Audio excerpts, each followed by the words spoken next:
is being victimized by our own government. One man whom they fear, yet who millions love.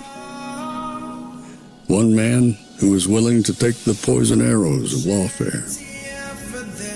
One man whose voice has been taken away by a corrupt judge operating in a corrupt system. One man who has been ridiculed and insulted. One man who refused to back down. One man who refused to back down. One man who refused to back down. One man who stands between us and them. One man that wants to see America protected again. One man who wants to see America prosper again. One man who understands that a man is a man and a woman is a woman. One man who understands and protects the blessing of life. One man who wants to restore American exceptionalism. One man who once again wants to make America that shining city on a hill for all to see. A place where all the people of the world glowingly set their eyes upon. America. One man who unashamedly wants to make America great again. That one man is Donald Trump.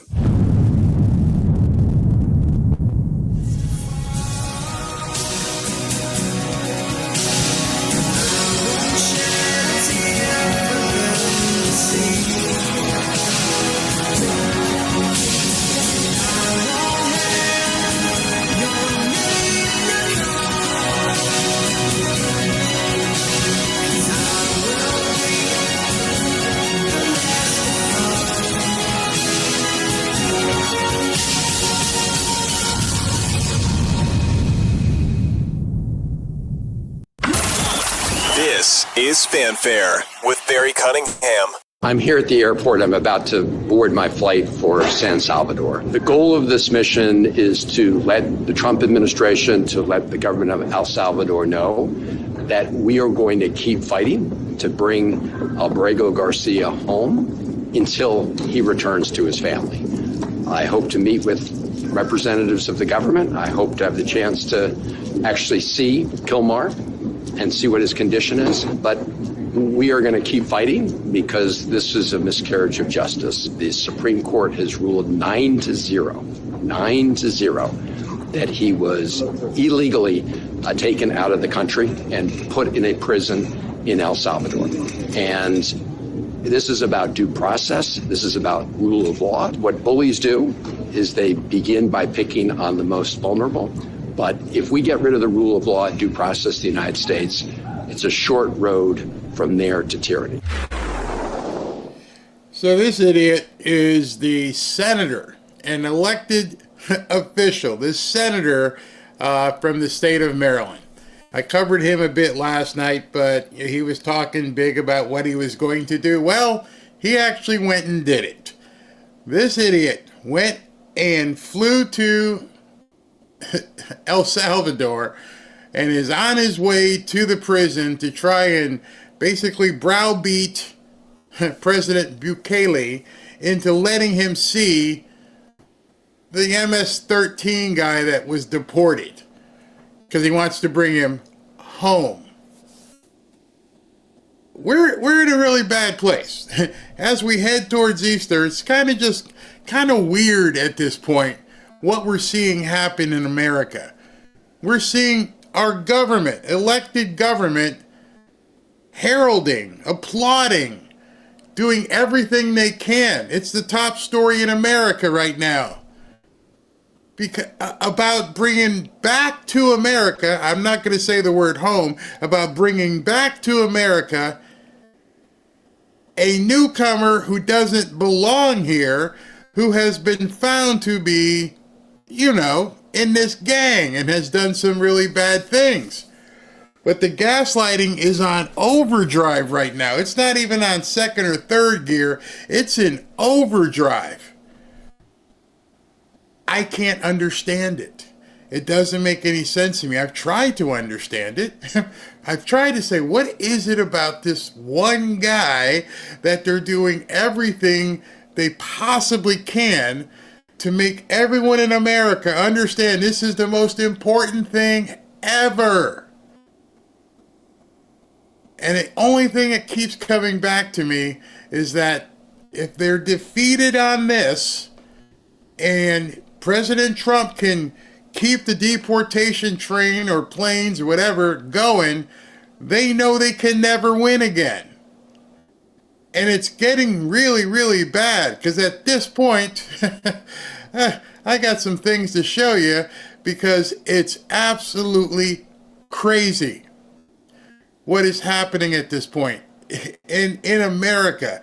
You would never think that you would actually see this happening. So first off, let's talk about Van Hollen. DHS put this out. Senator Van Hollen has done more to bring back a MS-13 gang member, a human trafficker, and illegal alien back to Maryland than he has to help keep his American constituents safe, or even advocate for the victims of vicious gangs like MS-13. While Senator Van Hollen and the mainstream media peddle a sob story about a brutal MS-13 gang member, Secretary Noem stands with the victims of illegal alien crime, like Maryland mom Rachel Morin. We hear far too much about the gang members and criminals' sob stories and not enough about their victims. It's because they don't care about the victims. These people are their foot soldiers. That's another thing you have to probably start beginning to think. You're thinking, why is there so much interest? And why is there so little interest in the victims? And now another story has dropped on top of everything else. But I'm going to save that until after I get through talking about Van Hollen, because they're not stopping. Which means you need to raise up your, I won't say arms because people think it's inciting violence. Raise your awareness. Understand these people are not going to stop. They are hell-bent on destroying America. Trump has said it. The only thing stopping them, he's between us and them. They want us. They want us destroyed. There is no other explanation. This is not to further and make America better, great, or even sustain America. This is all about destroying America. And people with brains are seeing this stuff. Listen to this. Well, Chris, you laid out the stakes very clearly, both for the country in terms of the Trump attack on freedom and in the case of Kilmar, who is exhibit A of a bully trying to start by picking on the most vulnerable. So I promised that his wife and I understand that he said that he, the gang member, is being picked on because he's one of the most vulnerable.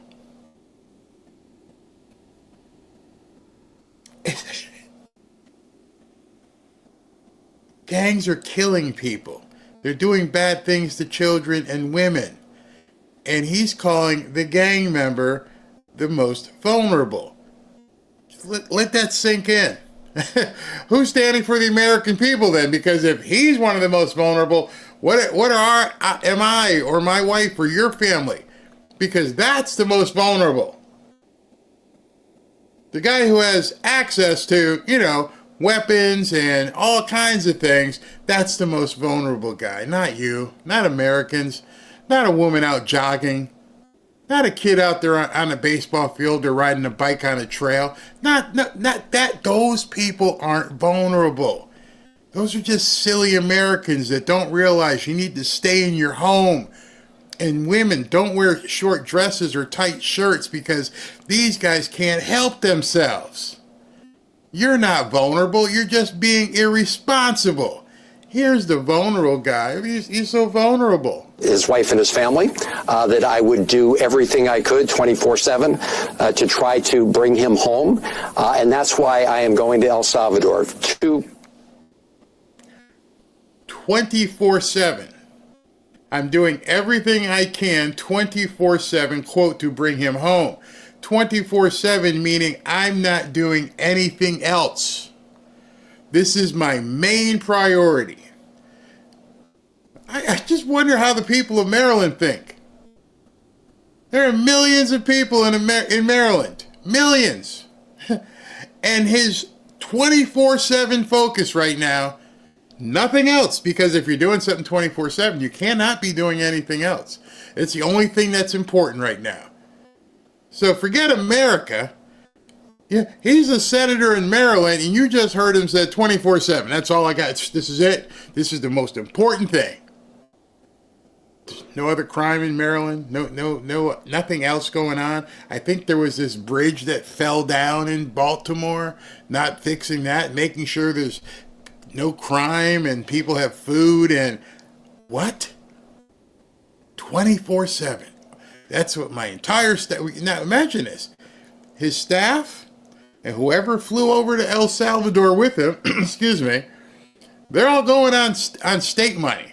They're all flying over there on a trip to nowhere. Nothing is going to happen. I don't think Kaylee's going to say, hey, have it. Yeah, you can have it. Nope, that's like a trip to nowhere that is nothing but a photo op and something for the media to continue talking about. What I'm going to tell you over the next 15 minutes or so is specifically about the media and giving them more and more ammunition to gaslight Americans. 24/7 gaslighting, I might say. Two reasons. One is to try to talk to government officials about his release. This is a person who the Trump administration conceded had been erroneously abducted and sent to the prison. Oh, that's a nice picture. That's a nice picture with the little heart holding on to his wife, smiling. Just looks like a great little couple. Except they don't tell you this. They don't tell you all the people that are claiming that Kilmar, what a name, is just a normal Maryland father taking care of his children with his nice smiling wife. They're pretty silent about the fact that his wife was granted a domestic violence protective order when he beat her in 2021. They kind of left that out, huh? But there's more. She was also granted another protective order in 2020 for a separate incident of domestic violence. Two-time loser, that we know of. You know, those of you who have met women or have had relatives that have been victims of abuse, it's seldom one or two. Those are the two that it was so bad they had to call the police. A leopard, as they say, doesn't change his stripes. A leopard in a gang probably doesn't even have stripes to change anymore. He's a violent person. But oh man, can you raise some GoFundMe money because I miss my husband and father of my kids? Oh really? Okay. Okay, he's such a nice guy. Do normal Maryland fathers that are just taking care of their kids beat their wives? I don't think so. But I'd be willing to bet the majority, if not all MS-13 gang members, also have long rap sheets that include domestic violence against their spouses. And Andy, I always have a problem with Andy's name, Andy Gano, has pictures of the actual enforcement orders, the TROs. But he's the most vulnerable. Not the woman he's been beating for years. No, she's not vulnerable. Not the people in Maryland who are jogging on trails. Nope, they're not vulnerable. Not you, not me. This is the most vulnerable person that he has in the state of Maryland, and he's working 24/7 to make sure he's brought home. in El Salvador, and to see about how he's doing, what his personal welfare is, if I will be allowed to see him. But my view is, Chris, that we need to keep a spotlight on this injustice for both for Kilmar and his family, but for all the other reasons you outlined in your opening statement. What are your thoughts? We need to keep a spotlight on this. This is so important. We can't get the light off of it. We have to make sure it stays in public view. I would think if I was a Democrat who has been promoting all these people to come here, this would be the last thing you'd want to focus on. I would think that the political nature of people who are in office would say to themselves, maybe we want to put this under the rug. We don't want to feature a wife-beating MS-13 gang member as the most vulnerable among us. Can we sweep this under here? We'll keep trying to help him out, but maybe it shouldn't be the bright lights of the media all over this. Again, you have to ask your question, why? Why do you want people focused on this? Doesn't make any sense, does it? Until it starts making sense, you realize they're getting pressure. They brought these people over here. They realize in 2026 that there's no way they can win. And so they're willing to push all their chips in and go 24/7 on this. Meanwhile, this poor woman, who actually had somebody vulnerable, was ignored by the same senator. It's on your senator going to bat for this illegal, but did he ever say anything to you and your family about your loss? To ever call you, ever take the time to be with you? No, actually, I'm very angry. I'm actually outraged, but I'm too sad at the moment to show anger at the same time. He did not call our family. He did not give condolences. There was no action on the Democratic Party in any way, from Joe Biden, Kamala Harris, Mayorkas, anyone here in Maryland, none of the senators did anything to help search for the murderer of my daughter. Tom, where were the phone calls? Where were the... Did nothing. That's her senator, the same state, Maryland. Rachel Morin was out jogging, but she's not considered vulnerable. You know, a little petite woman who happened to be running around in jogging shorts and probably a tank top. She's not vulnerable. She's expendable, I guess. Now, I want to make sure I'm not conflating. I'm not saying that this guy is the guy who did anything to Rachel Morin. What I'm saying is Van Hollen is this woman's senator. Same state. One guy's a wife-beaten gang member, and the other one has lost her daughter to gangs. To the gangs that would actually be considered most vulnerable. Make any sense to you? Here's Tom Homan talking about it. The congressional delegations at her funeral, supporting her family when she was killed. They don't care. Not an illegal. They don't care. And further on in the testimony, in her interview, she talks about how her young daughter died, how she suffered, how she fought for her life, just like Laken Riley. For how long? 17 minutes she fought for her life. That young girl didn't want to die. So these congressmen and senators how do these women die? Look how they fought for their lives. Do they have daughters? Do they have? See, her mistake was prancing around in shorts and a tight shirt. You know, that's. You shouldn't be doing that. You know, these people from these other countries, they don't understand how you could walk around or jog and have your assets showing. Oh no, that's bait. You're not the vulnerable one. You shouldn't feel like it's okay to jog around. It's this guy who's vulnerable.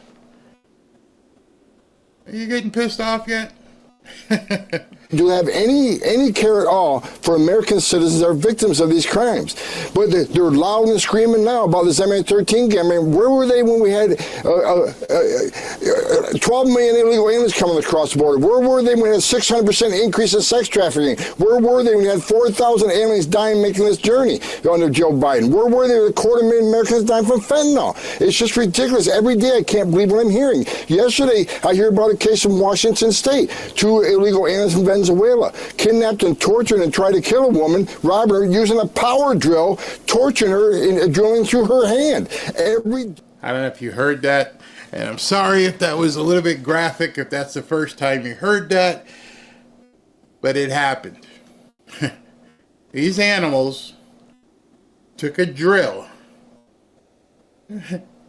It's almost Good Friday. Maybe they were acting out a movie, but they drilled through a woman's hand. They don't just assault people. They do the most heinous things you could imagine to inflict pain. And it's almost like they get entertainment from it.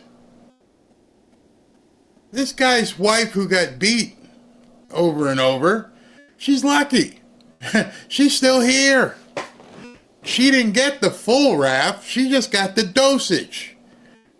But it's story after story after story. And it's the most horrendous thing you can possibly imagine. But they don't, not a word. I've said it many times. You guys are probably sick of me saying it at this point. But the word describing what's going on is contrast. Doesn't make any sense. Look here and look here. How can any American, you got to start asking liberals this, how can you be standing up for this? How can you be supporting a party? What is wrong with your inner morals?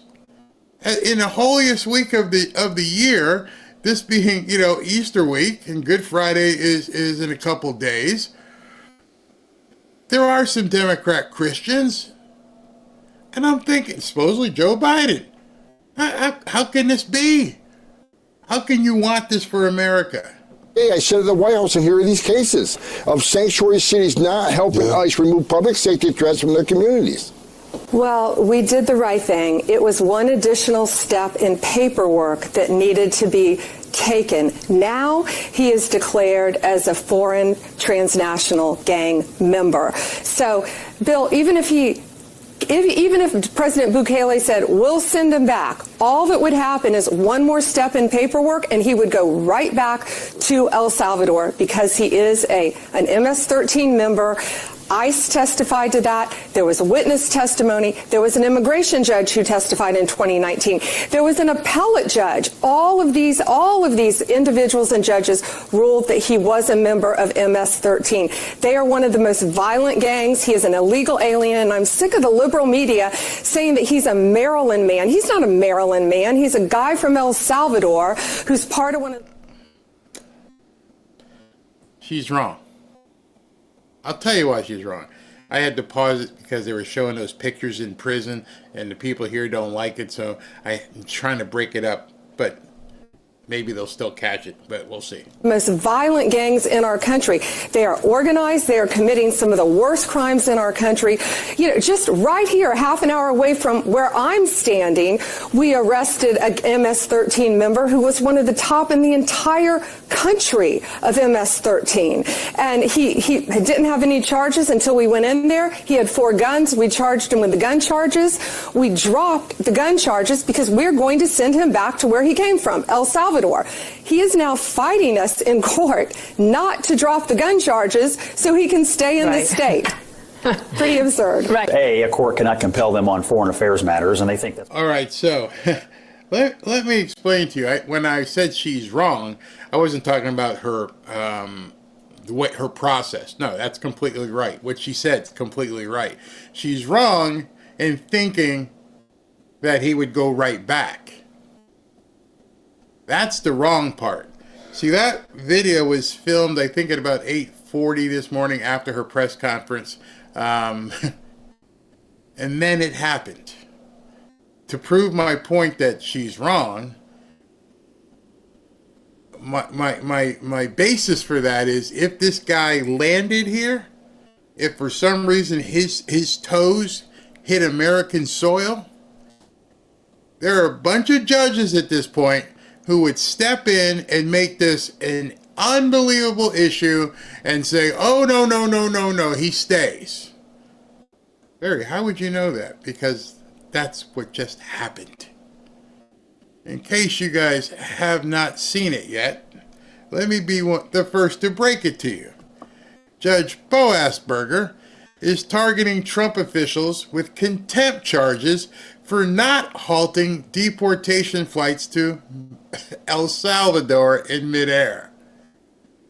He's pushing for prosecution, which will lock up Trump officials. Biden's DOJ jailed conservatives like Navarro and Bannon over January 6 subpoenas, but not Merrick Garland despite being in contempt. Will Pam Bondi and Republicans allow this Democrat judicial tyranny to continue?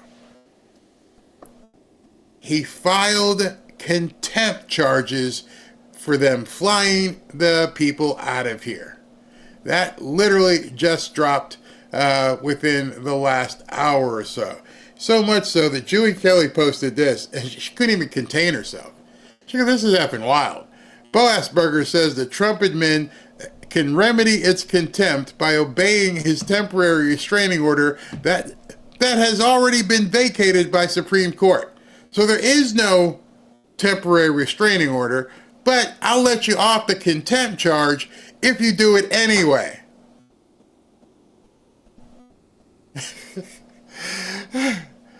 This would require the return of the Alien Enemies Act subjects who were on flights while the March 15 hearing was underway. She's typed it, to remedy its violation by voluntarily obeying the court order. There's no order. It's been vacated by the Supreme Court. It's dust. And you're saying, well, I'll make it better if you bring them all back. Otherwise, I'm going to start throwing people in jail. The most obvious ways for the defendants to do so is by asserting custody of the individuals who were removed in violation of the worldwide TRO so that they might avail themselves of their right to challenge the removability through a habeas proceeding. I want you to let that sink in. The judge went all the way to Supreme Court. Supreme Court said, nope, you can't do it. Judge says, I don't care, I'm going to do it. Now I'm going to hold you in contempt. So we're going to lock you up. We'll get to that part in a second. We're going to lock up people who worked on this entire thing. And he asked for it, he goes, I want names. I want to know everybody who knew this was happening. We're going to lock them all up. He actually said that.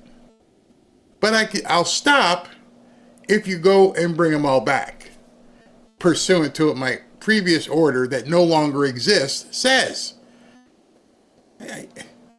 Again, we are in doesn't make any sense land.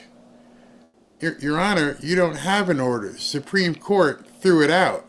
It's been vacated. Well, that's okay. Just do what it said. But it doesn't matter what it said. And you're just going to go in this endless loop with liberal insanity. But, Your Honor. Oh, you're in contempt for even arguing with me. Put them all in jail. Lock them all up. And people are walking around going, this is astounding. They're dying on this hill. For a reason. One of the reasons is this will be all over the news.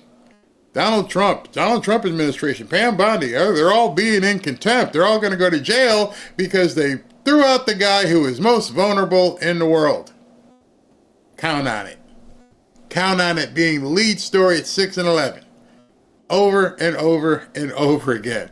But like Mike Cernovich says here after he read the order, Mike is an attorney. And I told you this, I'm not an attorney. Enforce it. Now what? Who are you going to call? Can't call the FBI. Can't call the Department of Justice. Can't call the U.S. Marshals. This paper right here that you just put out that's 46 pages long saying that they're in contempt is nothing but media fodder. So that the media can go on television tonight. We've got a 46-page opinion here by a federal judge. Federal judge says contempt order has been filed against all these people in the Trump administration. And that's what they're going to keep saying. Because there's no way to enforce it. It's completely illegal. It's illogical. It doesn't make any sense. But they're going to keep doing it. These judges, there's nothing to do here. Just so you know, from a legal perspective, there is nothing that can happen from this document. You found me in contempt of an order that doesn't exist. Let that sink in. You're in contempt of my order that the Supreme Court threw out. Okay. I know some of you believe in the Easter Bunny. I mean, so? I'm in contempt of a fantasy order here. But you won't hear that in the media. And that's what this is designed to do. It's designed to fan the flames of the idiots, the nuts. It's going to be everywhere. Everywhere. Everybody will be talking that they are in contempt of an order, but they won't say the order doesn't exist. This is from Mike Davis. The Supreme Court previously ruled that Judge Bo Asperger didn't have the power to open his courtroom on a Saturday, endanger American allied lives by exposing an ongoing military operation. Jeb Bo Asperger is refusing to accept the loss. Think to yourself, everybody says this at this point. Why would this guy, a judge, someone who's in a very elite position, fall on this kind of sword? Committing harikari to his career. Well, he knows it's going nowhere. Just like Merchan knew nothing was. These judges are doing things merely to appease their Democrat puppet masters and the media. One and the same. Whoever's pulling the strings at this point said, do it. But it doesn't mean anything. I didn't ask you any questions. If I want your opinion, I'll give it to you. Do it. But if I hold him in contempt, it's never going to hold up. Do it. Okay. And so I'm sure it's going to be all over the media.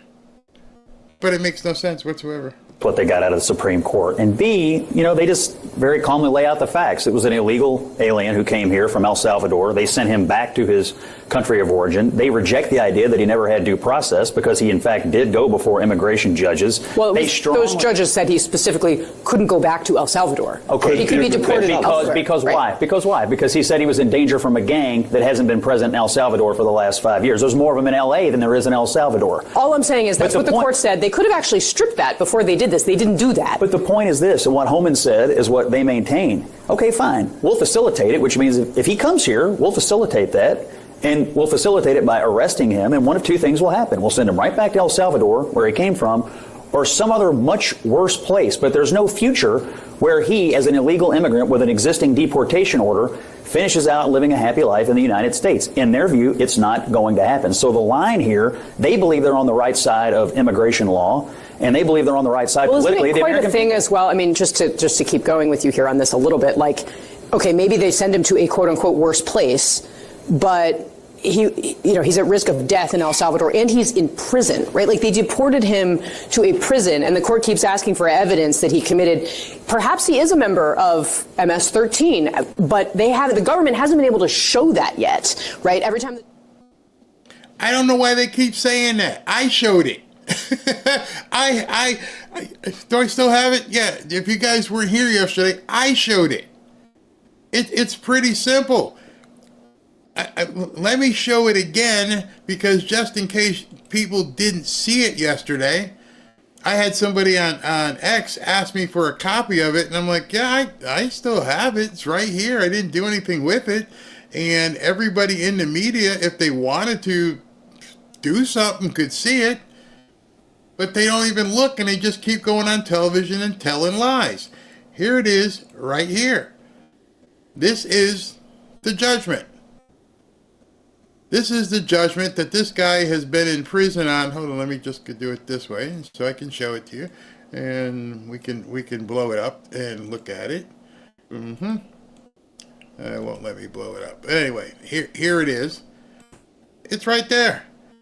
Oh, I can do it this way. There we go. It was downloaded on the 31st, but it was from 2019. And it says it clearly right here. The respondent, the bad guy, is a native and citizen of El Salvador. And it sets forth the following factual allegations. He's not from here. He came in without having any papers. He's illegal. Well, Barry, that doesn't make him, a gang member per se. No, it doesn't. Except this page does. This page right here says it clearly. And this is the court file that everybody says there's no evidence. You can see it's highlighted. As the evidence shows, he is a verified member of MS-13. There's two key words in that sentence. Evidence and verified. It wasn't like maybe he could be. Maybe, we heard he may have taken a scout's honor or something. No, he's verified. He's a verified member. Oh. How do you know that? Oh, the evidence showed us. Oh, okay. And so now, here we are, 6 years later, and the media's like, we haven't seen any evidence. Well, it's already in evidence in the court. It already told us what the evidence was. If you want to see it, go pull the file. Pam Bondi, Dan Bongino, Kash Patel, they're not waiters. They're not servers in a restaurant where you're ordering up, can I see the evidence? Bring it to me. And when I see it, I will make judgment. No, the judgment's already been made.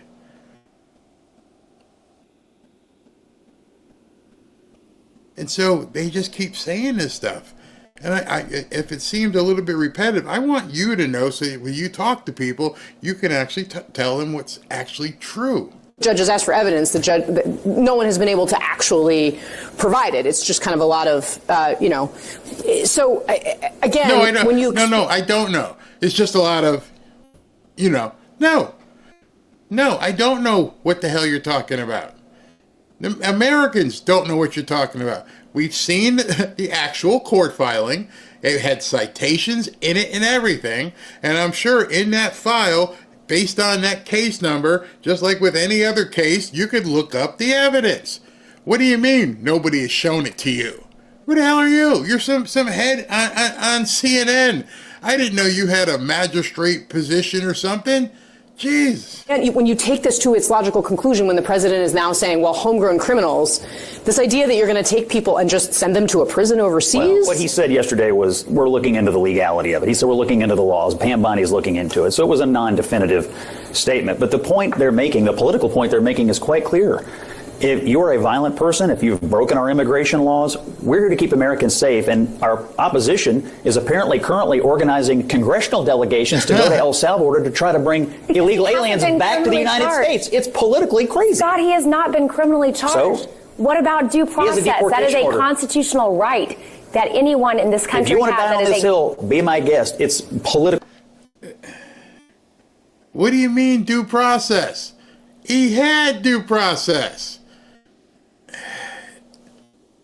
I feel like somebody else wrote in here. I feel like we're in the Twilight Zone.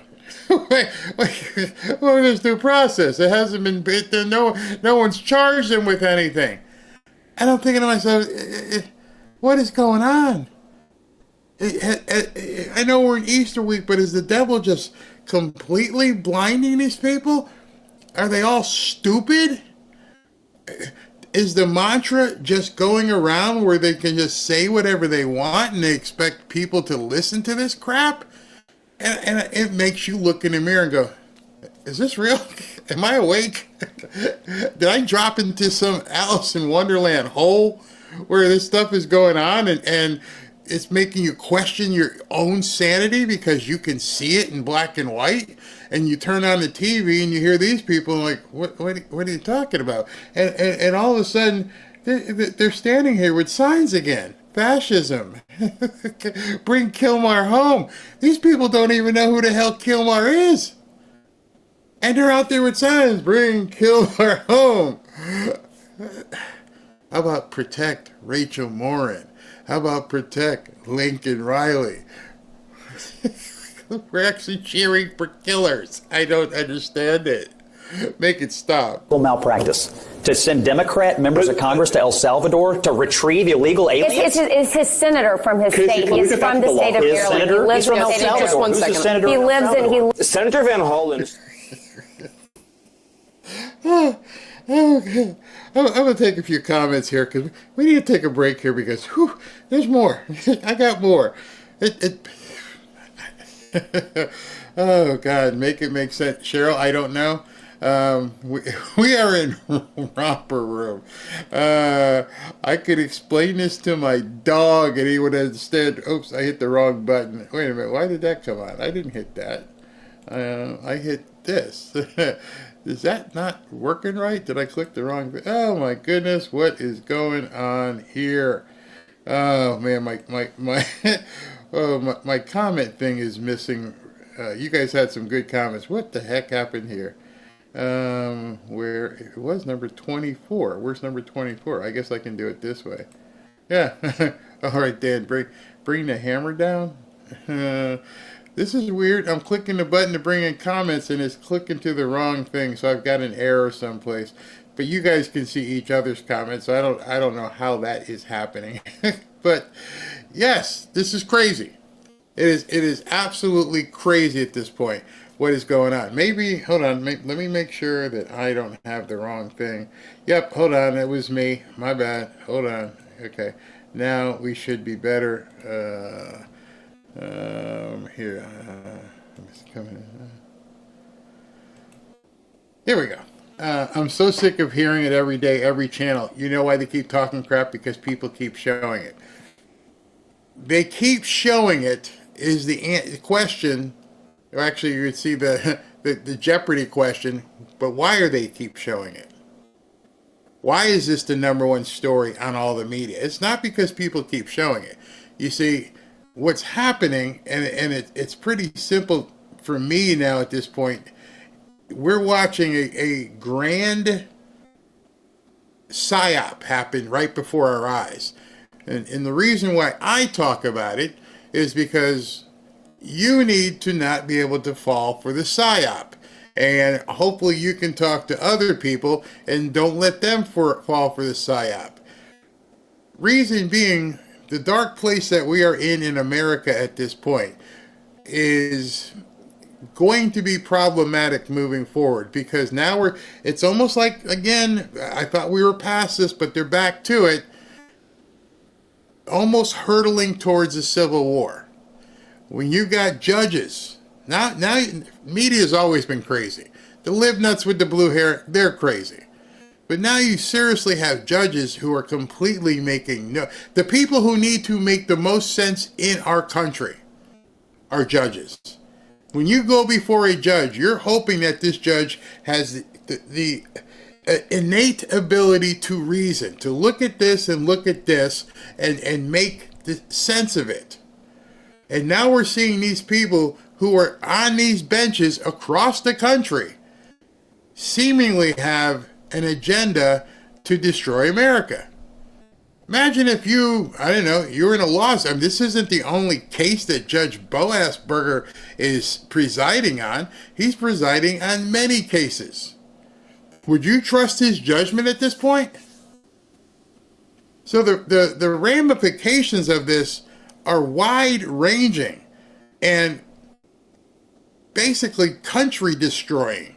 When you no longer can trust 2/3 of our government now. See, it was Congress and Congress and Senate, and now it's the judiciary. So 2/3 of our judgment, people are like, are you kidding me? 2/3 of our government's completely whacked? Yeah, that's why. Welcome to the grand illusion. Exactly. More conservative news sources need to go mainstream. due process in his homeland, El Salvador. They are brainwashing ignorant people that feed on this. That's why people say, Barry, why do you talk about this? Because this stuff is incessant. And if you don't have a refuge, if you don't have the ability to turn it off and say, can somebody tell me what's really going on here? And I'm not saying I'm Kreskin and I have all the answers. I try to show you as much as possible so you can put the breadcrumbs together and say, oh, I see it now.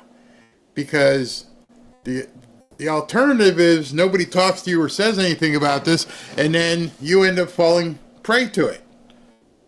Or people you know fall prey to it. And that's when things start getting really scary. Really scary. Nobody wants a civil war, but they are pushing it. Colorado banning all guns. Yeah, it's getting crazy. We always thought the Democrats were kooks. Yeah, that's a given. But now it's crossed over to where the judges, there's all these judges that were installed that are complete idiots. Like, I don't even know if we can say idiots anymore. Are complete traitors? They were willing to take their 30 pieces of silver. I mean, we are in Holy Week. Did they take their 30 pieces of silver and say, hey, we're going to destroy America? I don't know. But I do know the reason we need to talk about this is to keep our wits about us. Seems to be under the very confused impression that this MS-13 terrorist is his constituent. He is President Bukele's constituent. He is President Bukele's citizen. He is President Bukele's resident. He is not a Maryland man. He is not a Maryland anything. He is an illegal alien from El Salvador with a deportation order from the United States. He is not legally even allowed to be in our country. Because under the due process that these Democrats so venerate for illegal invaders, it is legally impermissible for him to have one more minute in this country. So we honored the law and obeyed the law by getting him out of this country. And if the entire Democrat Party was to work itself into a state of emotional hysteria to demand the return of illegal gang members and terrorists to our shores, then that 21% will soon be 15, and then it'll be 11, and then all they'll have left is the support of actual confirmed MS-13 members, and that will be the entire base of the Democrat Party. The media? What all this is, and if you haven't seen it, I would advise you to go watch it. You're living in the Matrix. You may not realize it, but we watched it again a couple nights ago, and I'm like, oh my goodness, it's happening, isn't it, Robin? Yeah, it's happening. It's happening. We are in the Matrix. Everything you see out here is completely fake. Your mind lets you think that what you're seeing is true, but in reality, it's all an illusion. And when you've taken the red pill, let me just show you. When you've taken that red pill, and your eyes are open, this stuff just seems crazy because you're like watching this movie and like, these people believe this stuff? My red pill took it, and it's like, oh, your eyes open up. Oh, okay. You're crazy. You're crazier. Oh, you're crazy too. You can actually see things differently. And so the people who are seeing this and believing it, oh, he's a Maryland man. He's a good boy. He's a good man. He should come home.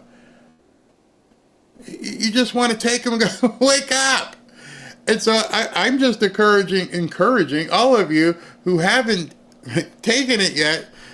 Now might be a good time. Now might be a good time because, as Morpheus said in the movie, you take the red pill, I'm going to show you how deep this wormhole goes. And we're seeing this wormhole. We're like, oh my gosh, I'm sliding down it. And I'm like, a judge? Oh, the judge is crazy too. He's vulnerable. He's vulnerable. He's a gang member who beats his wife. She's a pretty little lady jogging around in a park someplace. He's vulnerable. you just start disconnecting. And the people who have their eyes open are sitting back in complete disbelief going, this doesn't make any sense. But it makes sense because you hopefully have taken the red pill. They can't see it. Remember, if you're a Democrat, forget Democrat, if you're a liberal, and they got you first on, it started off with, let's remove babies. That's okay. Let's take, okay. Yeah. Then they got you to, this alternative lifestyle. It's pretty cool. Just like everybody else, okay?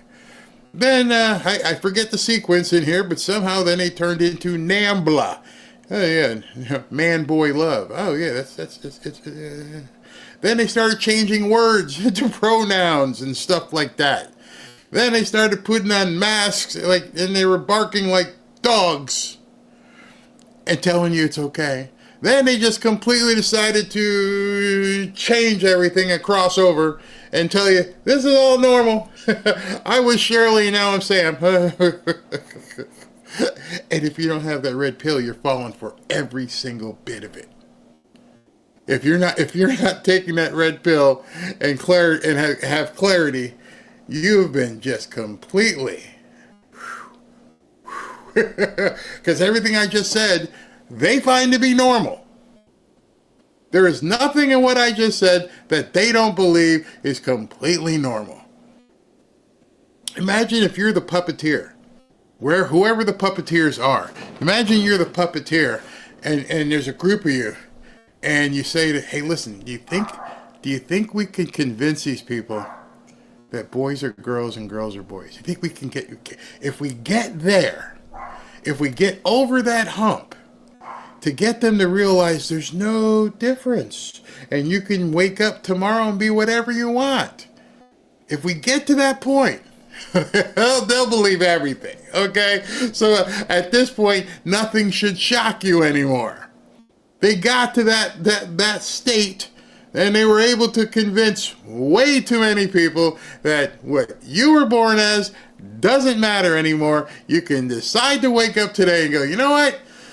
I'm going to put on some spiked heels. Yeah, it sounds good. And everybody will be fine with it. I'm going to put on a dog mask today. I'm going to put on a dog mask and walk around, have somebody rump me. And everybody will be fine with it. And not only will they be fine with it, they won't even be able to talk about it. We will make sure that you can do whatever insanity that you want. And you'll be completely safe doing it because we won't even let people talk about it. They can't say, hey, you're crazy. Click, you're done. Go away. Continue. And so I'm thinking, if I'm Dr. Evil, who's been doing all these puppet master stuff, I'm like, I can do anything now. I've taken God out of schools, and I've completely let this stuff run amok, and I've got to the point where they believe that you can cross over. If I can make you believe that's okay and normal, I can make you believe anything. Especially that a gangbanger is vulnerable, and the pretty young girl, she shouldn't be doing that. Has taken a very specific term in describing Albrego Garcia. Very remarkably consistent. Listen to it. The Supreme Court orders the Trump administration to return the Maryland father who was mistakenly deported to El Salvador's notorious prison. The Maryland father. The Maryland father. The Maryland father. He will not return the Maryland father. Maryland father. The Trump administration claims it is not required to bring back Kilmar Abrego Garcia, the Maryland father wrongfully deported to a notorious prison in El Salvador. The Maryland. You can't push back against that if you're not armed. I don't mean with poo-poos, but you know what I mean. If you don't have God in your life, if you don't have things, a brain that allows you to differentiate, you can't fight that. It's constant, and it's on purpose. And you've seen way too many of these montages where people put them together and like, are you seeing this? Well, the only people who are seeing it are the people who are sitting in front of the television, and they're going from MSNBC to CNN and back to MSNBC and ABC, and it's just Maryland father, Maryland father, Maryland father, nice guy, nice. You can't discern anymore. So now we have proof. We have proof that we are living in two different realities. Completely different realities. Those of us who are unplugged from the Matrix and those who are still sitting in front of the Matrix and have no idea that there's anything different. That should terrify you. Because now it's proof. Now we actually have proof. That for someone to tell me that the MS-13 gang member is the most vulnerable person out there, and we've got senators flying to El Salvador to save him and bring him back, quote, home, you now know we have crossed the Rubicon forever. And I don't say that to be hyperbolic or dramatic. It's over. This is now the hill they plan on dying on, and it doesn't matter what you think anymore. They're going to keep going and brainwashing all these people. Father, there's also a Maryland mother, and we have her picture up, Kellyanne. Maryland mother, 37-year-old Rachel Morin, who was killed on a jog. She had 5 children, and her killer was convicted, an illegal immigrant, in a court of law. I have not heard any of those media figures talk about the Maryland mother who was a U.S. citizen. Let alone the senator from Maryland who now wants to fly to El Salvador to show solidarity with a Salvadorian national whose family remains in Maryland. I thought what the president of El Salvador said was absolutely brilliant as well. He said, your question's preposterous. I don't have the right to put a terrorist back in the U.S. And so you had both presidents agreeing that even if a mistake were made at the beginning, this man is now back in the country where he is a citizen. And we have to uphold the rule of law, not just when they're trying to impeach or indict or imprison forever Donald Trump. We have to hold up the law at all times. And See, my problem with this is, whose law? I don't mean to throw a curveball at you, but if we're looking at two different realities, whose law are we following at this point? There's a law over here that most of us adhere to and say it's the Constitution and the laws of the land. And then you've got these people over here who have seemingly no laws. Nothing is wrong. Everything is good. It truly is helter-skelter. And then you've got a third law, which if you drew a Venn diagram, in the Venn diagram you got circle here, constitutionalist, and you have circle here, absolute nuts, and then that third circle would, basically cross over, and people believe in the Bible. Because what they're going to be doing is using that law against you. Oh, you're Christian, you should forgive and forget, you should look the other way, you turn the other cheek. Love thy neighbor. I've heard it. You've heard it. And they use it against you. They use it against you on X. I'd love to talk to JJ and pastors this weekend and say, we need to combat that. We need to arm people with the knowledge on how to, when they start using your faith against you. See, using your faith against you is a very insidious weapon to use. Because they've already taken people's minds. Now they want to take the faith out of your heart. Because this law and this law cannot exist simultaneously. It just can't. And one of the things I'm seeing happen right now, yesterday was April 15th, people are posting openly on X. I'm like, oh, don't do that. People are posting openly on X. I'm not paying taxes. I'm done with this craziness. And I'm like, don't do that. I don't know what you need to do. File an extension.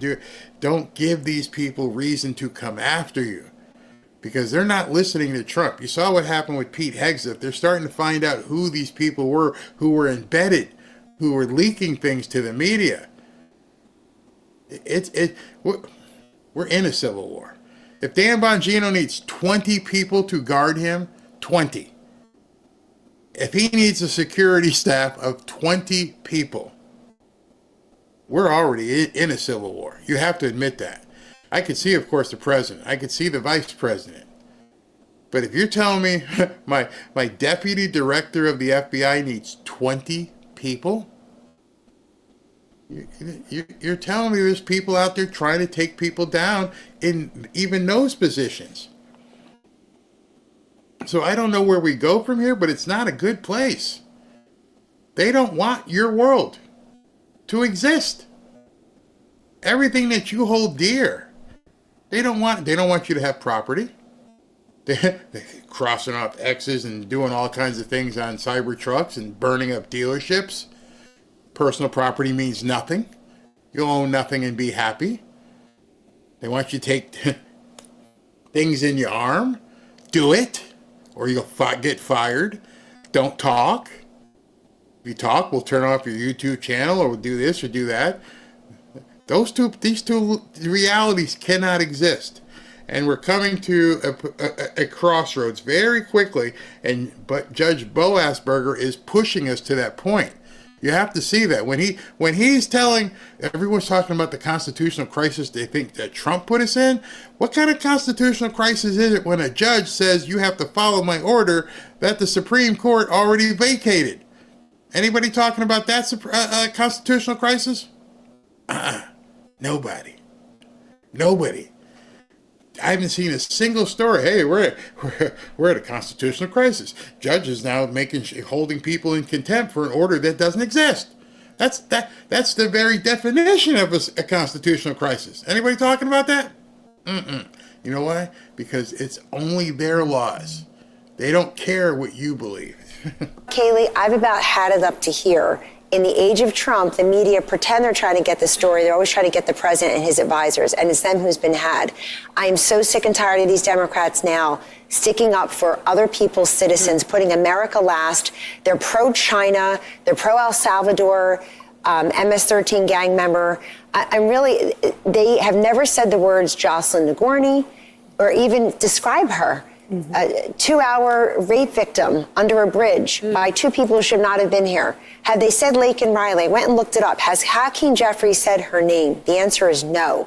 And they could not even stand up for her and her family when President Trump mentioned those names at his joint session of Congress a short month or so ago. So this is who the Democratic Party is. If they think this is their new message and he's a new messenger, last point. About 30 minutes ago, the White House put out an amazing document. It's public knowledge for anybody who wants to pull it. They have the pictures and the details of the crimes committed by probably 15 or 20 individuals. They're all male. I'm sure somebody will say, where are the women? We want gender diversity in the criminals. Everybody needs to read this document, Kaylee, because you'll see what we're dealing with here. The media are protecting these folks over Americans. They are. And here's the media showing a remarkable level of compassion, telling a compassionate story. Let's listen to that. We've been following the case of Kilmar Abrego Garcia, undocumented migrant from El Salvador, married an American woman, has a kid. That's one of the first realities that they have that we don't have. They made it so that you can't use certain words. And they reinforce that at every chance they get. You notice what he said. Undocumented migrant, whatever it was. No, he's not undocumented. We all know what the legal term was, and we're not allowed to say it. Because it's like a sick bird. It's illegal. See, I got to say it by doing it that way. But we can't even say certain words. Different realities. Matrix, no matrix. It's pretty simple. Living the American dream. Until the Trump administration sent him to an El Salvadorian mega prison. You guys don't care about this guy. I'm talking about these two, but somebody else cares about this person. And you just randomly, with no evidence that you'll show anybody, called him a terrorist. Since when did you need to show a comedian evidence of a court thing? You see how they do that? Oh, no evidence that you want to show anybody. Go pull the court file. Man. And the idea that we are sending, that the United States of America is sending innocent people just so that Donald Trump can make this point about how he is deporting criminals and animals and monsters, as he calls them, to this prison, when it is a lie. It is a lie. What power do you have and other Democratic members to compel, push the government to bring him home. You know, Harris, I'll never forget a moment when we were sitting on this couch, and it was during Laken Riley's killer's trial. And it was her stepfather, and he read a letter that she had written to her future husband. Her church suggested she write it. She talked about and described the Christian wife she wanted to be, her dream of having children. And I've never heard Ana Navarro tell her story. I've never heard The Daily Show tell her story. We on this network have told her story. No one else has, but they're perfectly willing to tell the stories of non-citizens. Yep. And so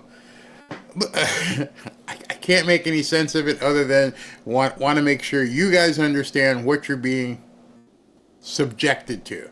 It is a psyop of epic proportions. Now, back to the real world. Got a couple more stories for you today. And I don't know if I'm going to get any rest because it seems as though Ashley just texted me just to give you some housekeeping. I was going to do this show, and then I'm going to do a show at 6:30 covering the Easter dinner and service with President Trump tonight, which I think is going to be amazing. I hope all of you can make it. In regards to that, our service or vigil will be tomorrow. And we have a new page up. If you'd like to go and request a free Bible, you can go to fanfareshop.org/Bible. fanfareshop.org/Bible. And if you have already requested a Bible, let me just tell you this.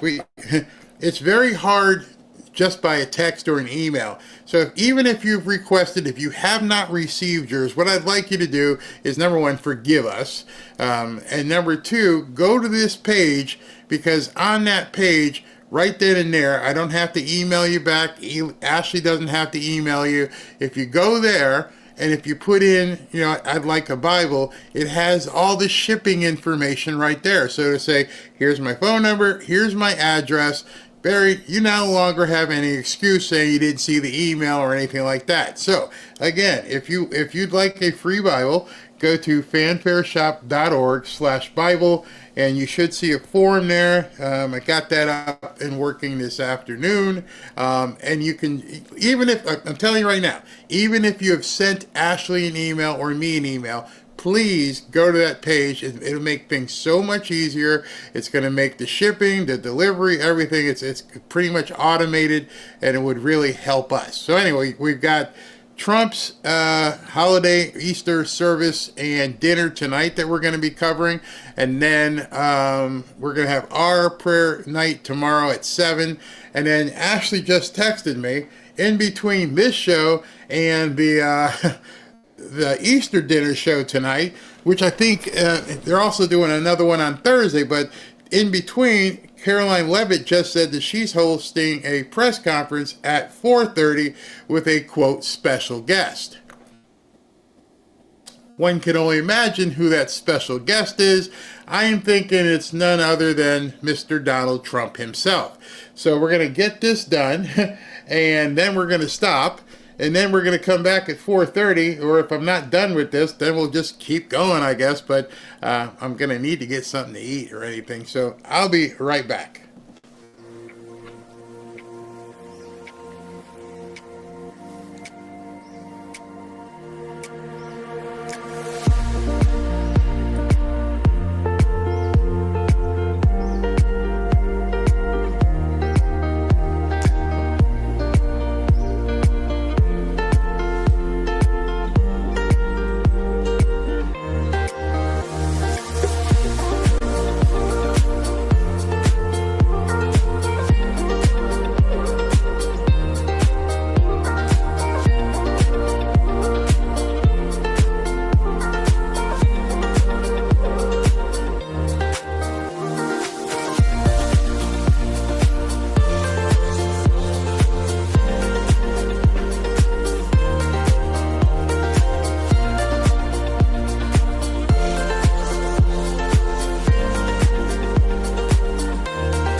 back to Fanfare with Barry Cunningham. All right, before we get to the next section, I want to talk to you about the Trump blanket from the fine people at Patriot Addict. Got this nice, huge, let me make sure I got it in the right place, because I was actually using it yesterday after I got out the pool. When I got back from having my knee stuck, I went and jumped in the pool. It felt really good. Is this the right way? Yep. There it is. There's the blanket. It's big and warm. And, some of you guys, it's still cold up where you live, I understand. But where we live, it's kind of warm. The pool was 85 degrees yesterday. And you use this when you come out the pool. Like Robin has a wrap up. I just go ahead and put this on. And I use this as my chill out area for the pool, and the fans are going, and you just want to dry off, because it's nice fleece, really nice. But anyway, this is the Trump blanket. It's ticking liberals off, and it's hilarious. Patriot Addict is back with another exclusive release just for our Fanfare family, and here it is right there. You guys can see it. If you like it, guess what? It's free. It's free. For limited time only, they're giving away these Trump presidential blankets absolutely free. No hidden charges, no subscriptions, no recurring fees, none of that. Just a small shipping fee, and you can have this blanket. These guys have been supporting the channel, and I am extremely happy. Most of you, I'd say overwhelming amount of you, have been happy with the Trump knife. But this time we've got the blanket available. All you've got to do is go ahead and click over here to the QR code. And then you can have this gorgeous, thick, quite warm blanket for yourself. Look at that. Look at that. Looky. Pretty cool, huh? Yeah, I like it. I like it a lot. I love showing things that we actually use. And this is one of those things we actually use. So give me a chance here to fold it back up so I can have it ready. And before she comes in here and takes it from me, boom, right there. All right. That being said, let's take a few comments before I move on to the next thing. Sean Hannity, wait a minute. Sean Hannity said what? Sean Hannity is past his prime. He was spot on with Obama, Dr. Wright, but is becoming irrelevant. I don't know that. I don't know that. Yes, it is a beautiful blanket. And what is it here? Somebody says use it as a flag. No, the flag. Somebody asked me about the flag.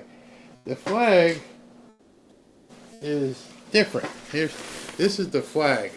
I don't have a link for it yet. They just gave me, but that's the flag right there.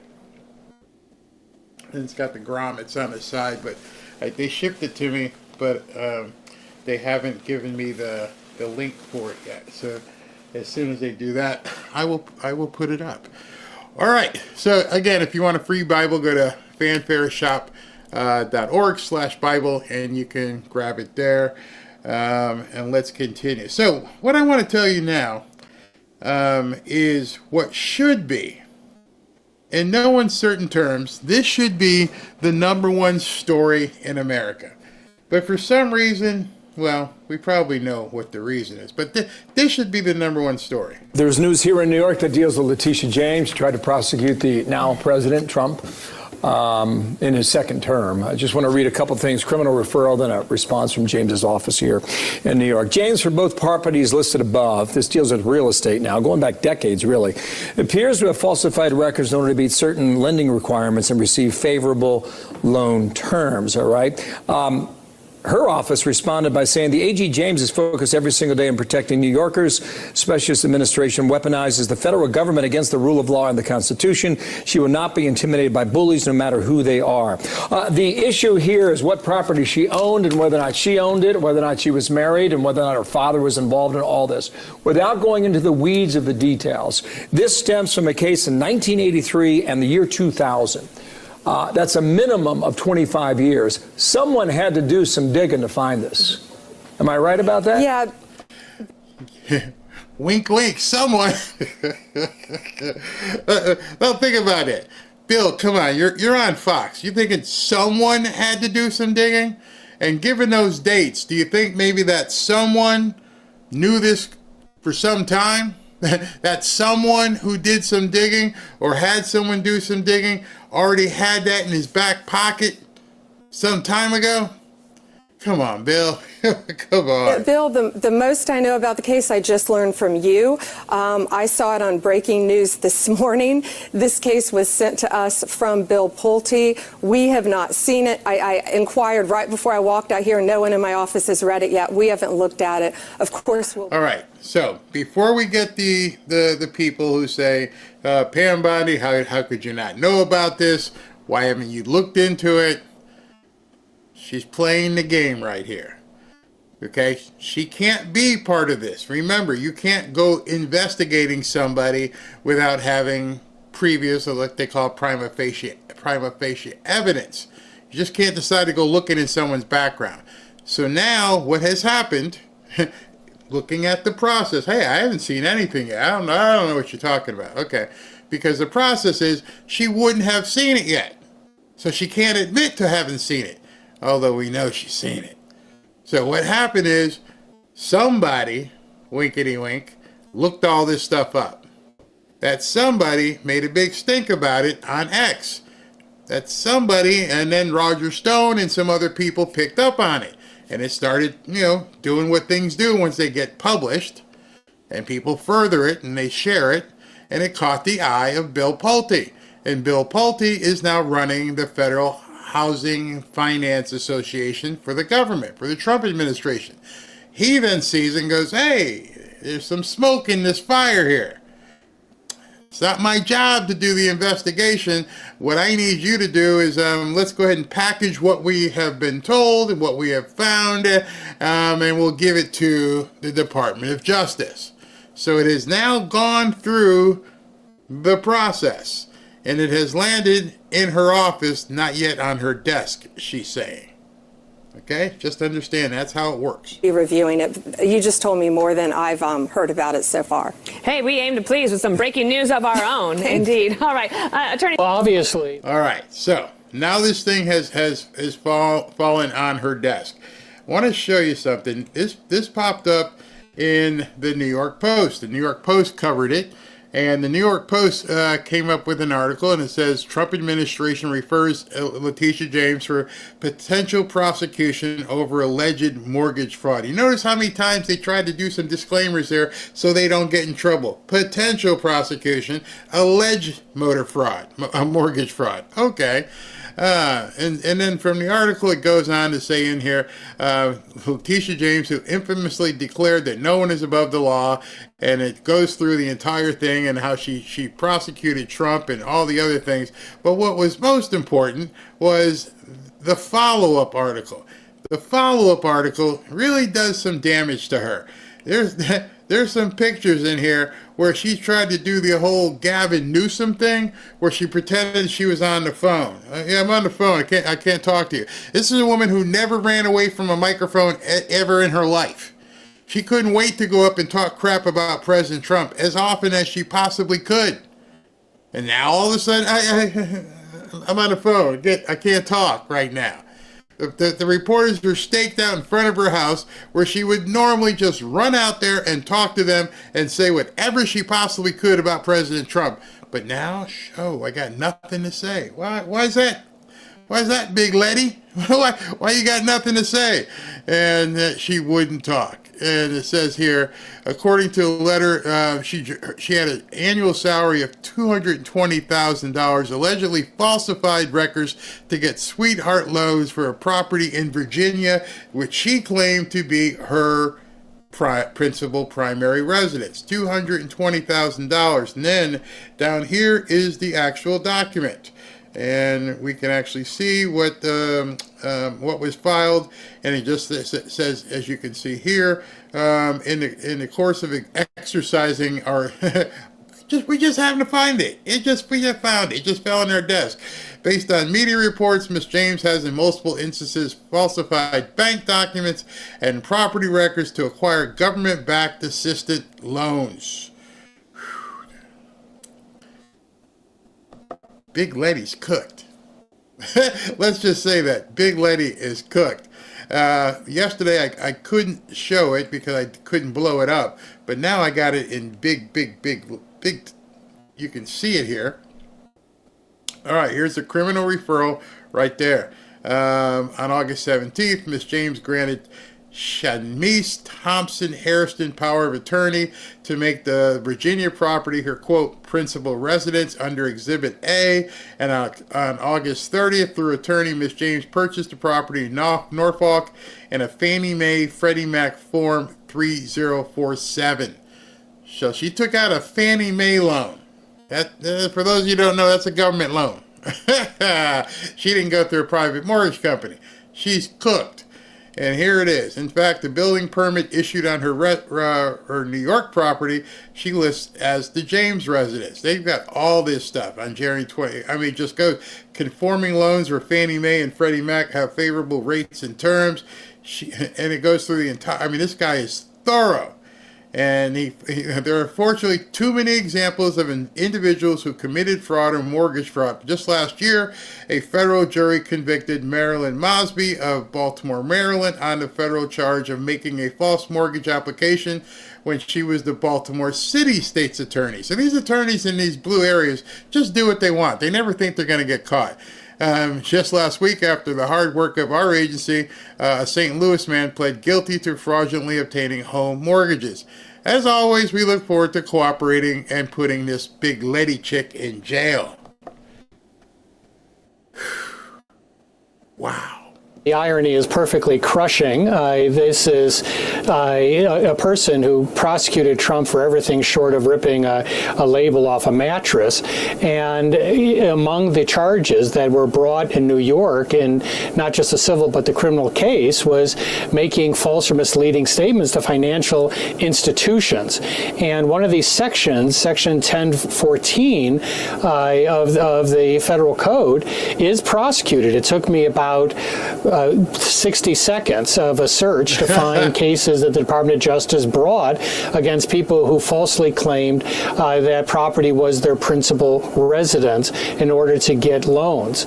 So I love it when I get to talk about stuff in real estate that I know inherently.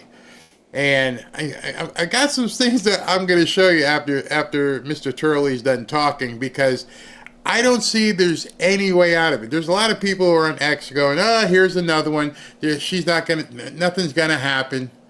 No, it's just nothing's going to happen. We keep getting used to this at this point where, people talk and they talk crap and nothing happens.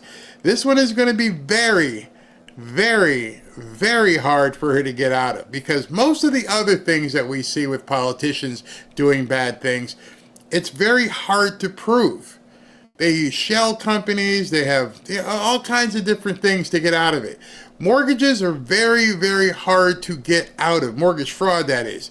Because there's often, almost every single time, going to be an actual picture image of you signing the mortgage. I mean, the document. Not a picture, but the actual document.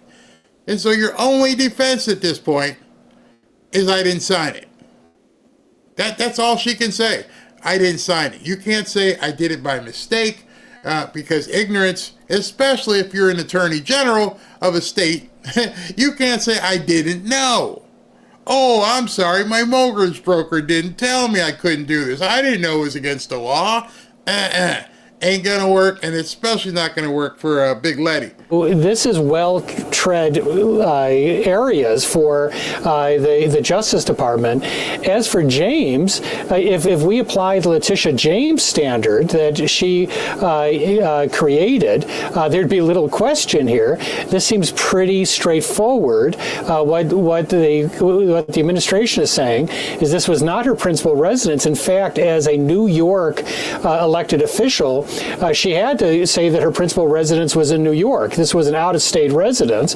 But also, they claim that in some of these forms, she actually states that her father is her husband in order to file as a married couple.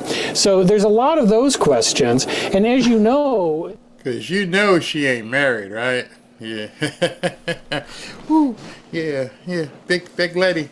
I don't know which team she played for, though. But Either way, she ain't married. The Supreme Court just stated earlier in March in a case called Thompson that they want to see knowing false statements under sections like 1014, not just misleading statements. These are misleading statements. Either it's your principal residence or it's not. Or it's not. Either you're married to your father or he's your father. So they can this can satisfy the Thompson standard. Oh, it's going to satisfy it, all right. Let me bring it to you real quick here, since we now have the documents. You know, the documents that it seems like the press is never ever able to find. I don't see any evidence. Well, in this case, let me show you again. Here's the evidence. This is Exhibit A, and at the very top right, if you guys can't see it, that is the name Letitia James. It is printed right here. There's my mouse. Yeah, printed here. And there's Big Letty's signature. It's right there. This is the power of attorney. And then you go down here, and Exhibit B, here is the deed. And once you get, those of you who bought property, you know what this stuff is. It's pretty simple.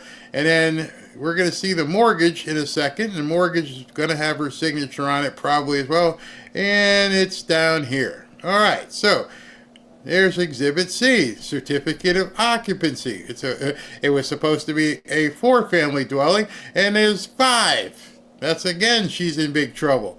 Exhibit D, this is the Office of the City Register. This is the actual loan from Ocwen, which I don't think Ocwen's in business anymore, but she got them to give her, they basically took the address out to redact it so people wouldn't get in trouble, and I could show it. So they've got all the information here. It's all sitting right here. You want evidence? Here's the mortgage. There is the mortgage. Right up here, there's Letitia James. They redacted, obviously, the address so that it's public. But there's the mortgage of, this one was probably a second mortgage. It looks like it's $30,360. Let's see if there was a first mortgage. This might have been the first mortgage. That's the $30,000, and it's all here. It's all there. It's all there. You're going to jail. There's no way around it. You fraudulently took out a mortgage. How is this not the #1 story in all of the media right now, and that we're talking about something stupid like the highly vulnerable MS-13 gang member? See, I showed you that because nobody else is going to show it to you. Nope, they're not even going to talk about it. I bet you if you search and did a search on MSNBC, CNN, CBS, and ABC, you won't even see it mentioned. Nope, like it never happened. 2 different realities. That's what we're living in. 2 different realities. This is it. I think Mike Davis was the one who stated he was going to put her big buns in jail. He did. That's crazy. She'll say he's bullying her.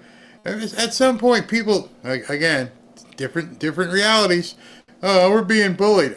I can't do a fake mortgage. You can't do it. In fact, never mind you or me. She wanted to put Donald Trump in jail. She wanted to take Mar-a-Lago. So if Big Letty was going to take Mar-a-Lago and say, oh, it's not worth this much. Oh, you're sorry, girl. It's coming. We're coming for you. Well, you know, Barry, dodge and deflect. Can't do that. Like I said, it's a very quick thing. Did you sign this? Yes. Okay. Now, what they didn't show you, which any of you who have purchased a home know, is before you get to the deed, before you get to the mortgage, you have the mortgage application. And the mortgage application is when you put in how much you make, where you live, where is this going to be your primary residence, is your husband/father or same one and the same going to be with you, is it how many units, and how much you're putting down, where'd that money come from. Oh, this is going to be epic. And you can't lie about any of that because it's all traceable. There's nothing to assume when we're talking about a mortgage. Nothing. It's all right there. purchase and sale contract. Okay, here, you agreed to buy this property. Did you sign this offer? Yeah. Well, that looks like the same signature. Okay, so you signed this. Yeah. All right. Can we see the application for the mortgage? Oh, you signed this. Yeah. You have your down payment check. Oh, you signed that check? Yeah. She's toast. They're just gonna keep going. Did you sign this document? Did you put this out there? Did you do that? Did you do this? I could depose her on this one. I'm not even a lawyer, and I could probably prosecute this case. There is no defense. So the only thing Pam Bondi would have to do is just go for it. I bet you she'd never even go to trial because she's got to cut a deal. Oh yeah, okay, I did it. What do we got to do? Resign. Number one thing, resign. We'll let you keep your license if you resign. But Trump's going to say, oh, no. You're not letting her off like that. Now we're going to do her what she did to me. You're going to make this trial go, and you're going to depose her, and you're going to do everything. You're going to drain her bank account. No deals. We're going to take this all the way to the end. So you better find someone who's going to work pro bono. Otherwise, the meter's going to keep running. And then, of course, what's going to happen? The media is going to say he's just taking out his retribution on her. Poor Letty. She just tried to, I'm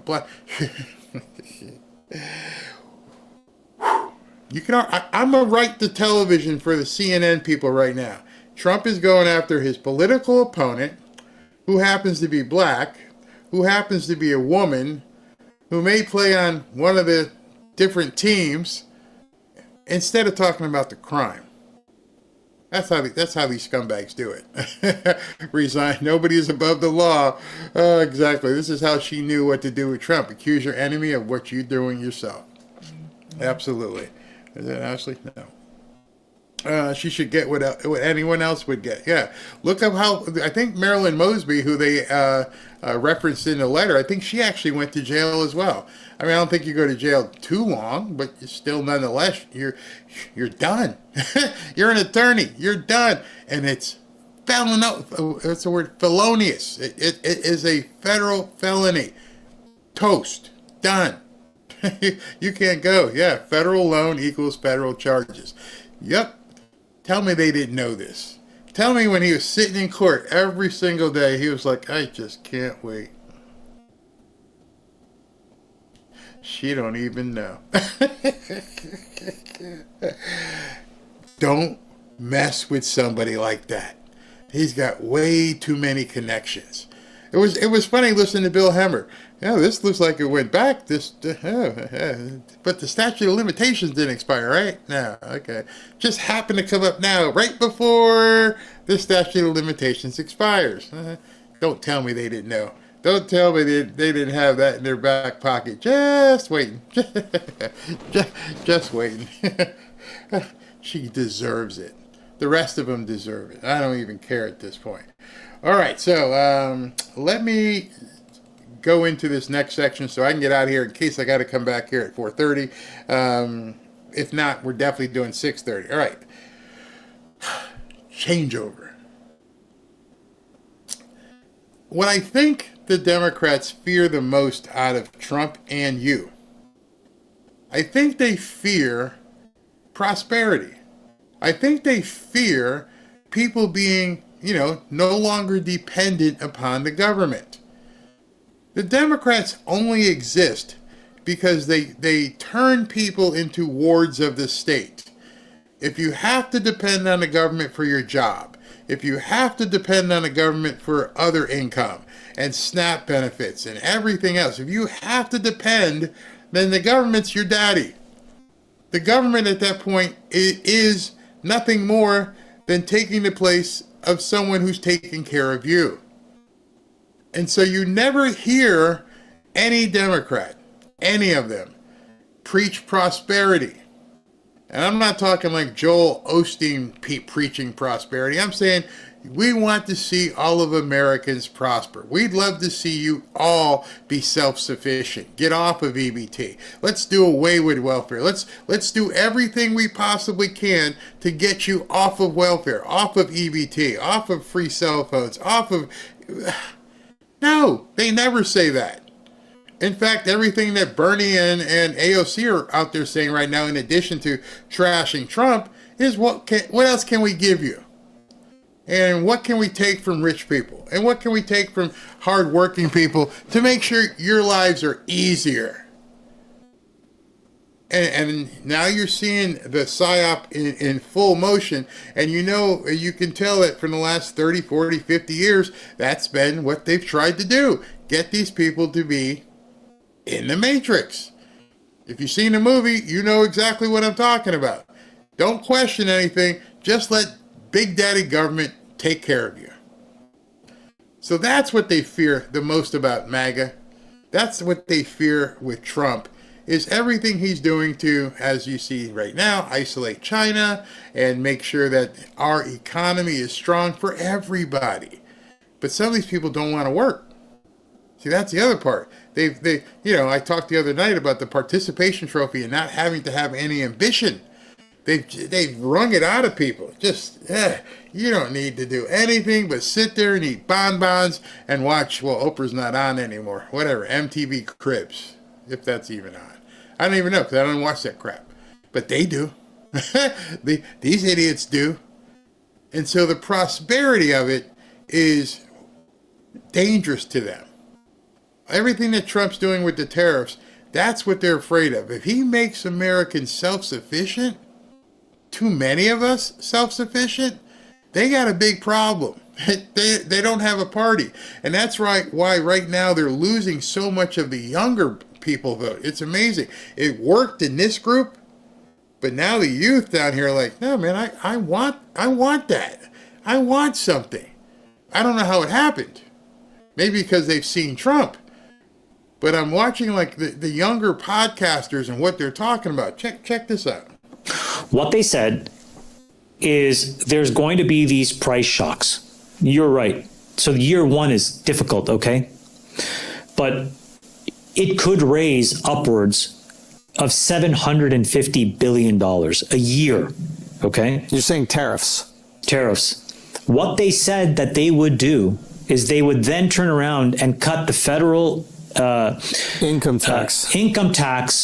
For anybody making $150,000 or less to zero. So what they're doing is using the tariffs to offset the price shock. I didn't know that. Yeah, I didn't. But and this is the math, and that hasn't been 100% established yet. But instead of like putting the burden on the American consumer, we put the burden on the foreign country to pay that delta, and then effectively subsidize the consumer through an income tax. To be fair, the $750 billion, I assume, that's assuming everybody pays the tariff fully. Okay, so this is one of the things to look at as you're watching these guys talk: age, ethnicity, because the message that the Democrats are trying to tell people. One of the worst things about social media, here's one of the worst things for social media for the Democrats. For people who are unstable, it's got its own problems. For the Democrats, it's got another problem. You know what that problem is? You probably haven't thought about it. As bad as it is for these women doing OnlyFans, they're making a boatload of money. And some of them aren't doing the full Monty. Some of them are just putting on a camera and smiling. Some of them are dancing around on Instagram. Some of them are, just trying to look cute and they don't do the nasty. But they're making tons of money. See, that's the answer why the youth group is flipping. It's like, wait a minute. I saw one girl and she's, 19 or 20, good looking woman. And she doesn't do the bad stuff. She just sits there and talks. And she makes like $4 million a month. Let me just say that again. $4 million per month. And there are people on Instagram who do dances and do different things. They don't even take off their clothes.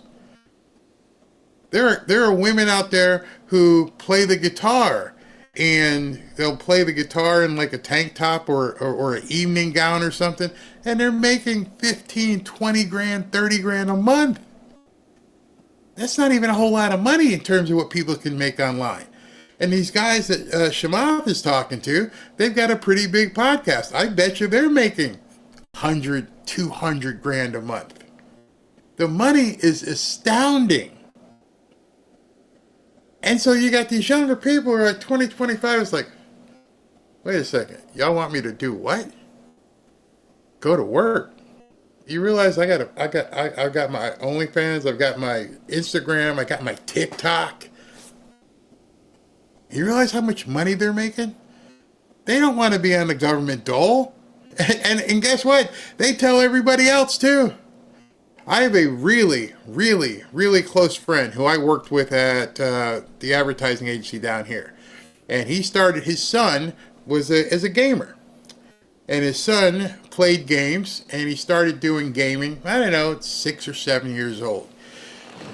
And he started a YouTube channel at 9.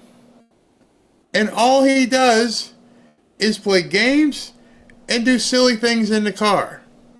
His father will film him, and he'll like, da, da, da, da, da, da, and what do you think about the ice cream cone?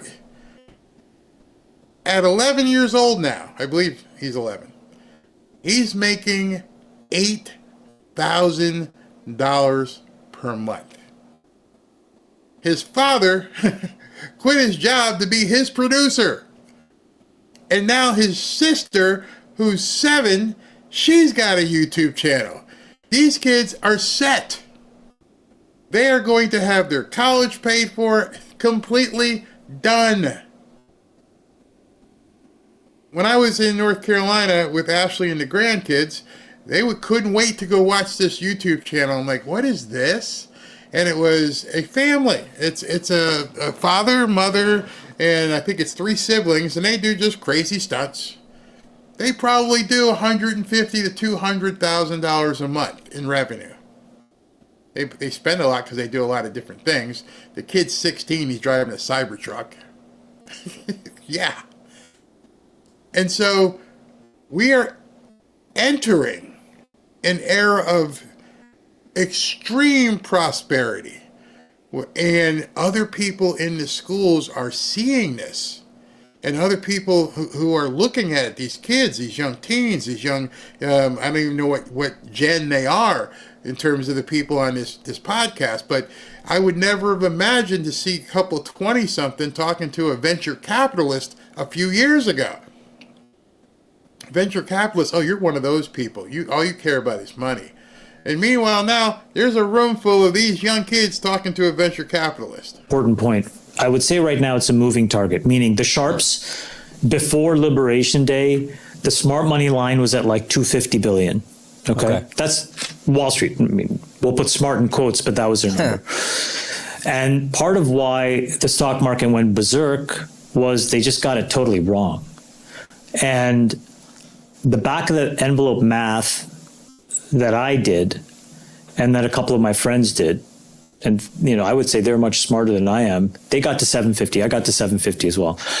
Howard Lutnick, who's a commerce secretary, said like anywhere approaching 750, we have a line of sight to be able to cut income taxes to 0 for anybody making 150 or less. Whew. Yeah, that'd be great. I mean, look at him. Look at those young men. So you got a black guy, you have a white guy, another black guy, and maybe Italian or Spanish guy sitting there. Probably the oldest one, 30-ish, talking to a venture capitalist billionaire. They're not looking for any handout from the government. They're not saying, I wonder if I could get some food stamps this month. They're not saying, oh, you know what? I need to get my EBT card. So, of course, the younger demo is seeing prosperity because of this thing called the internet and new media. And nobody's talking to them except Trump. See, that's the thing that's really odd is the Democrats, even Michelle Obama, she talks out there. She doesn't talk to them. Those of you who are here, you realize at this point, what I differ from other people is I talk to you, not at you.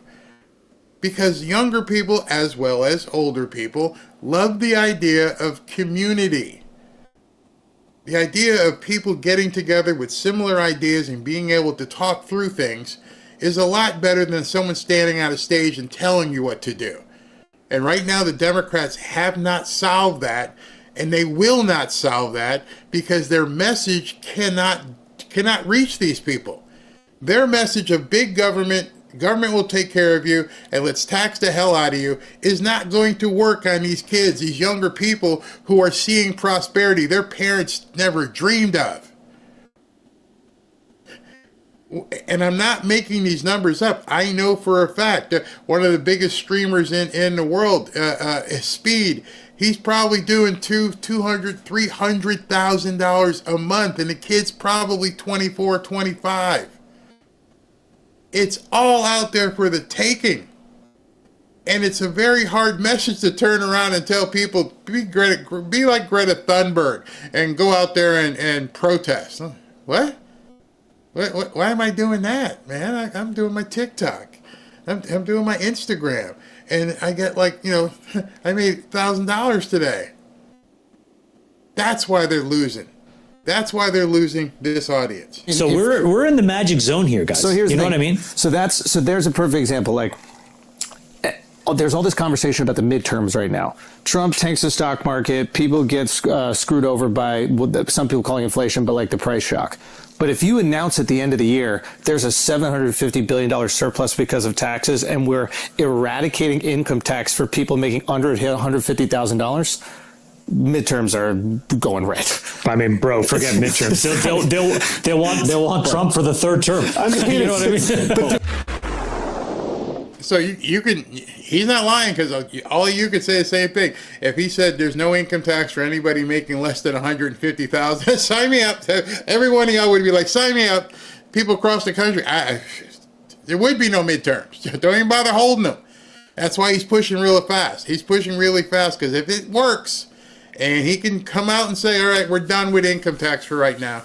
Don't want it. If you make under 150, you're good.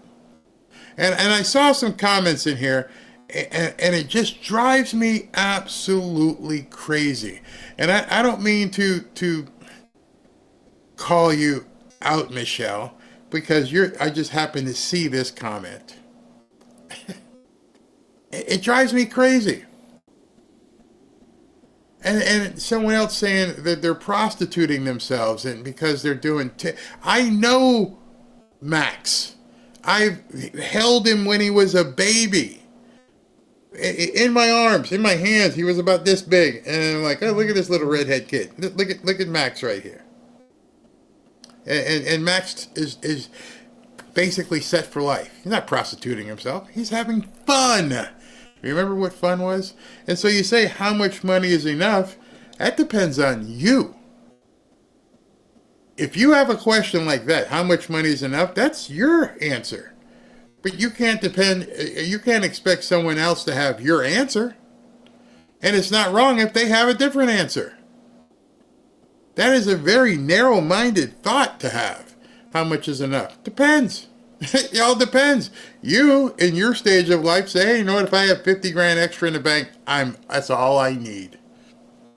Congratulations. Somebody else may say, you know what, I'd love to fly to south of France and spend a month there with my fiance or my girlfriend. That trip alone may cost me 50 grand. That's their enough. Does it mean their enough is bad? If they want to fly to the south of France on the Riviera and spend a month, is that bad? You see, I know somebody who did that. That wasn't a story I just came up with. I know a YouTuber who, I think he was 27 or 28, was engaged, and said, you know what? I'm going to go travel because I can do this anywhere in the world, and I'm going to pack a bag. When I get there, I've already had a studio set up for me. And he went to the south of France in the Riviera, took this beautiful, beautiful condo and lived there for about 2 months. It cost him 50 grand to go over there. But you know what? He was making $125,000 a month. So it was worth it. How much is enough? It depends on what you think. You may say to yourself, you know what? I'd love to buy a new car. And if I had a new car, I'd be fine. That's all I need. Okay. The other day, Robin and I were like, I want to go see the kids up in North Carolina. Ashley will tell you, it's a true story. And I'm like, Robin, I just don't, my knee hurts. I don't want to walk through an airport. It's a pain in the butt going through. What if we just rented and chartered a jet? And she's like, what? Could we look at that? Well, see, my need was to go see my grandkids. And I didn't want to sit in a car and drive 12 or 14 hours again. And now because my knee was hurting, I don't want to walk through an airport and go through security and stand around and keep walking. And I thought to myself, what's value? Give me value. Value is, you know what? We can be there in 2 hours. We just show up at the Boca Airport, drive, valet the car, walk. No security, just walk onto the plane and zip up there.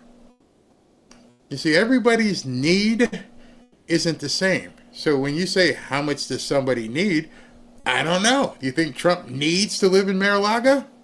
This is the guy you voted for. So understand, when you say stuff like nobody needs that, well, I've seen Mar-a-Lago. And when you look at this monstrous building, and see where it is, are you going to tell him he doesn't need it? I don't think you will. I want enough to pay off my house, pay my family's medical bills, plenty in savings for emergency. What happens when you get that? See, your need may change. That's the thing happening. Keep an open mind, because you never know. You never know. Here's the flip side. If Trump pulls this off, if we start setting things right, where we mean what we say and say what we mean, we get everything under control, we're not just spending and we have no real assets that we actually are sitting on. If wages rise 1 to 2% like the IMF predicts, if supply chains come home, we could see something new, not a return to 1971, but a system where the middle class isn't crushed, where houses don't cost your soul, and where the top 1% don't control almost everything. Even Bernie Sanders would agree with this. But no, he's not, because he's busy at Coachella. I'll get to that here in a second. But here's the thing. History is a very tough teacher. Nixon's shock showed good intentions can spark long fires. Inequality, debt, a hollowed out heartland. This is a very big stakes game. But what has a higher cost is not trying to fix the system. That's a slow bleed, and we're almost out of blood. There's been 50 years to prove the point this doesn't work. The system is broken, but it's not dead. Imagine a world where our children's jobs actually pay enough, where America is not just buying, but it's building. That's the gamble, and that is the next generation's new American dream. So we're at a crossroads like we were in 1971. Hopefully we're wiser. Trump's not Nixon. He's got a history map, scars and all. Will he fix what is broke? I don't know. None of us knows. We don't have a crystal ball. But what we do know is if he does do this, we will see prosperity in this country like we haven't seen in quite some time. I'm confident in that. And that's not a bad thing. It's their worst nightmare, but it's not a bad thing. And I think you need to understand that it's not a bad thing. So in case you noticed, I changed my hat, and I've got on this Trump sequel hat. Guess what? This is the Trump sequel hat from Patriot Addict, my peeps. It's something every true patriot's going to want to get their hands on, and Patriot Addict is back with another exclusive release just for the Fanfare family. Love it. Guess what? For a limited time only, they're giving away this hat for free, and it actually fits my big dome. I like it. It fits. All you've got to do is click on the QR code right here and order yours, and as you know, just pay the shipping. No hard-hitting fees, no charges, no recurring fees. The hat is bold, iconic, and packed with meaning. It represents Trump's big plan to bring back strength, pride, and leadership to this country. Wearing it means you're part of something bigger, a movement that's not backing down. And I wear it. I wear it because it fits, number one. I should probably wear this for most of the shows. You guys can see it here. Here, look. That's what it looks like. Okay. And Patriot Addict is doing it, and thank you for all the incredible support you've shown to their small American-owned business. But this offer is only available to Fanfare family viewers, and it's moving fast. Don't wait. Scan the QR code right there, or head over to, they got another website for me, barrydeals.com. barrydeals.com to claim your Trump sequel hat before they're all gone, or you can just go ahead and scan the QR code right there. So, you see me wearing these things, you see me with the knife and stuff, and so I feel very comfortable with the stuff that they provide. I like it. So it's going on 4 o'clock here. Looks like we're going to have 2 more shows. So Karoline Leavitt posted this. And it says press briefing at 4:30 p.m. with a special guest. So, not sure who it is. Let's see. I'm thinking it's the boss. I think the boss is showing up. So what I got to do is I got to shut down here, re-upload another thing in the next 20 minutes. So come on back. But I did want to show you something else that happened. Long story short, Senator Chris von Hollen from Maryland got totally rejected today when he demanded a meeting with Kilmar Garcia by the El Salvadorian vice president. The VP said you'll have to arrange that through the Trump administration. Get your hiney back up to Washington, and if you got something to say down here, go talk to President Trump, okay? Go away. Oh my gosh, what a stunt. He flew all the way down there, drove all the way through the jungle or wherever this thing is, gets to the front gate and goes, you want to what? I get back. You know what I'm thinking? I'm thinking it's like the Wizard of Oz. Nobody gets in. Hey, get out. And unfortunately for him, he didn't have Dorothy writing it in the sky. So all the way down there, turn around, get out. And if you need to come in here, go get permission for President Trump. How embarrassing. But you know it's not embarrassing. That's exactly what he wanted. And he'll be back up here. I flew all the way to El Salvador, and they wouldn't let me in. Go pound sand. go pound sand. Damn. Oh gosh, that's too funny. And it would have been embarrassing, but he's not embarrassed. He's not embarrassed by doing it at all. What's this say?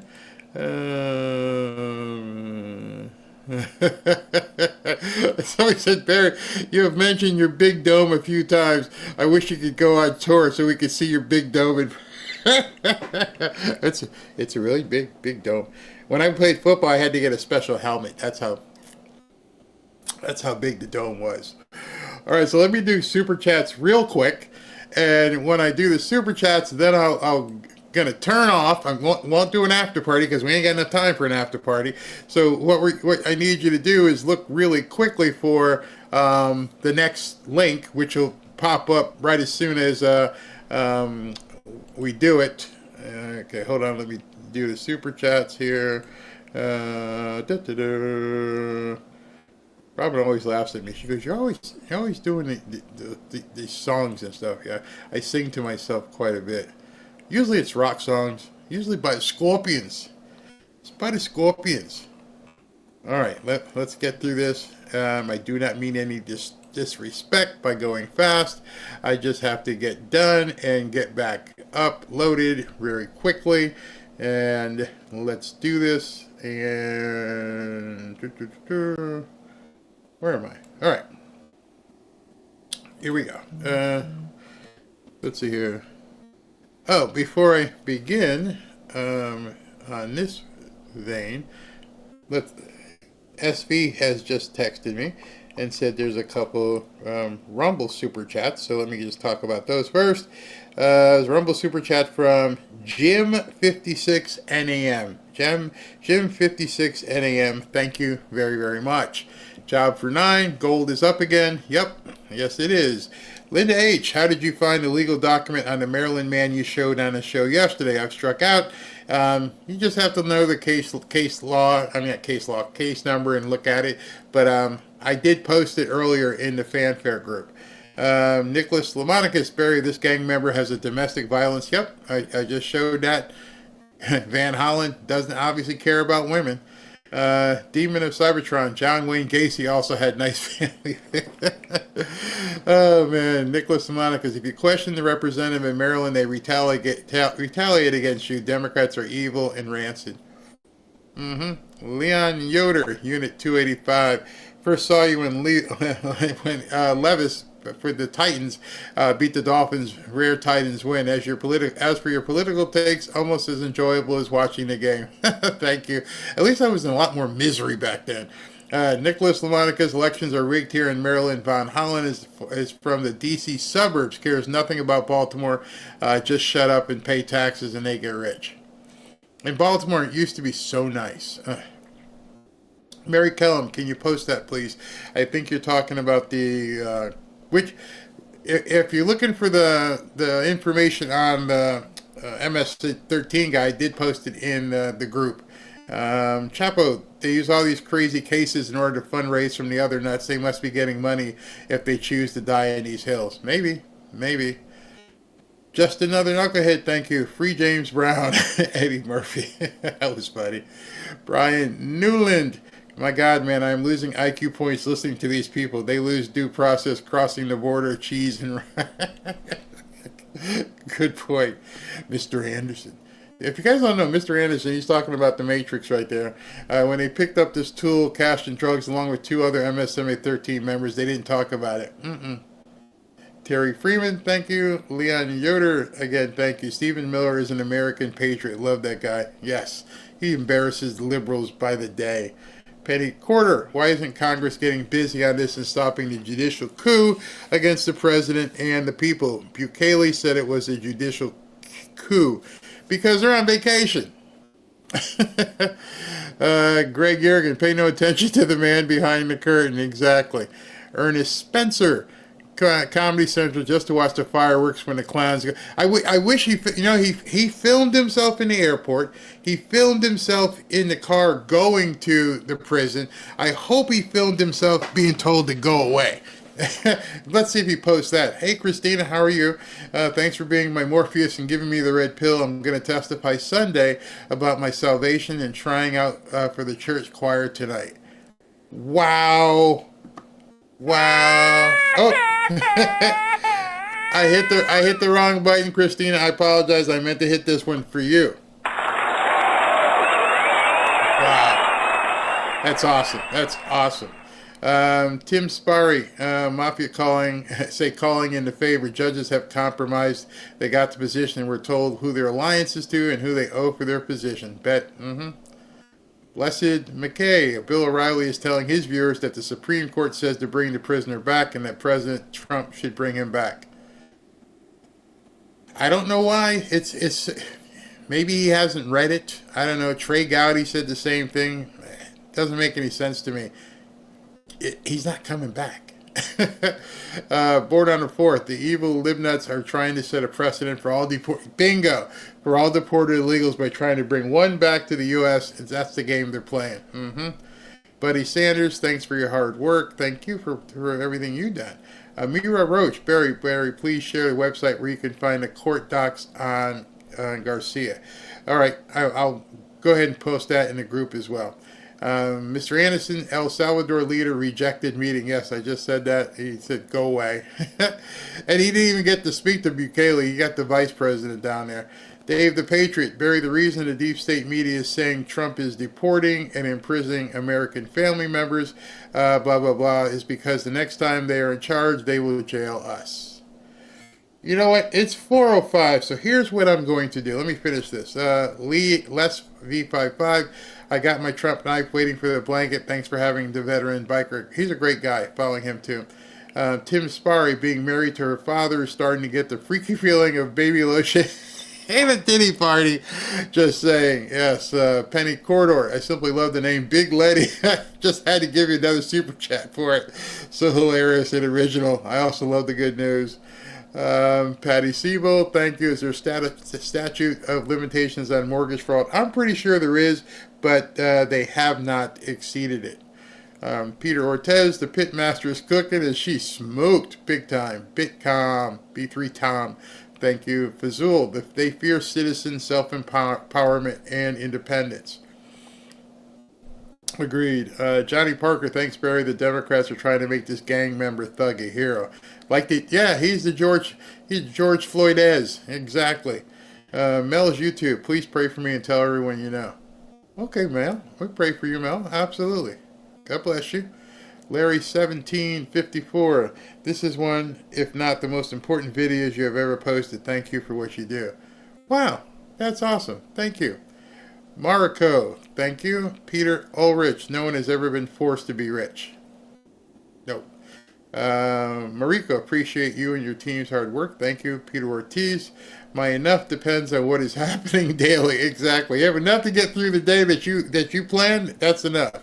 Jerry Hinson, let's place a sandbox at Reagan National Airport.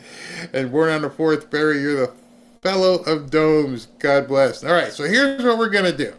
It's already 4:07. I'm not going to go jump through hoops and everything and create another broadcast since we already have it at the 6:31 tonight, right? So we're not going to do that. So what I'm going to do is I'm going to put on the after party stuff, which is 30 minutes. And so you guys can just keep hanging out. You don't have to go anywhere. And as soon as Karoline Leavitt and her special guest come out, we'll go ahead and pop back on. So don't go anywhere. I'm going to leave this live. I'm just going to put the after party on, and we'll just hang out, talk, and then in between, as I get any updates for anything, I'll pop back in, and we'll cover the press conference. Sound good? Okay, so that's what we're gonna do. I'm not gonna go anywhere. You don't have to go anywhere if you don't want to go anywhere. You can just hang out and do whatever you need to do. Now, the question about the mortgage fraud thing, I'll look up the statute. I know there may be one for like state and there may be another one for federal, but there's not a statute in terms of what the bar can do in terms of revoking someone's license. That may have a much longer time.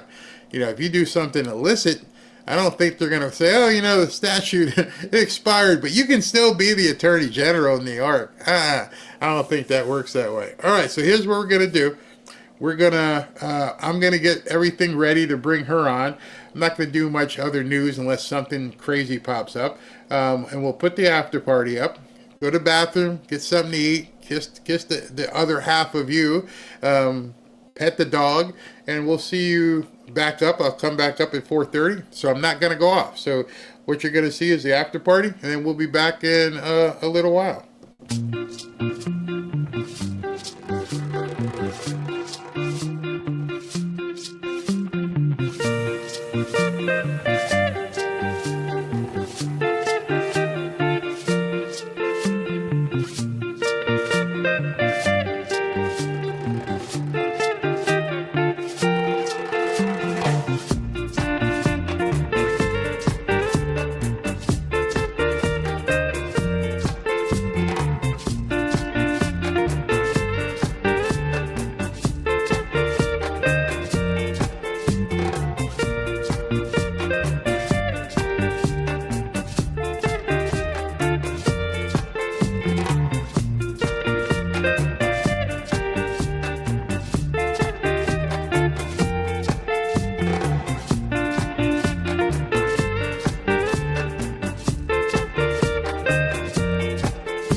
So I just wanted to jump in, let you guys know she has not started as of yet.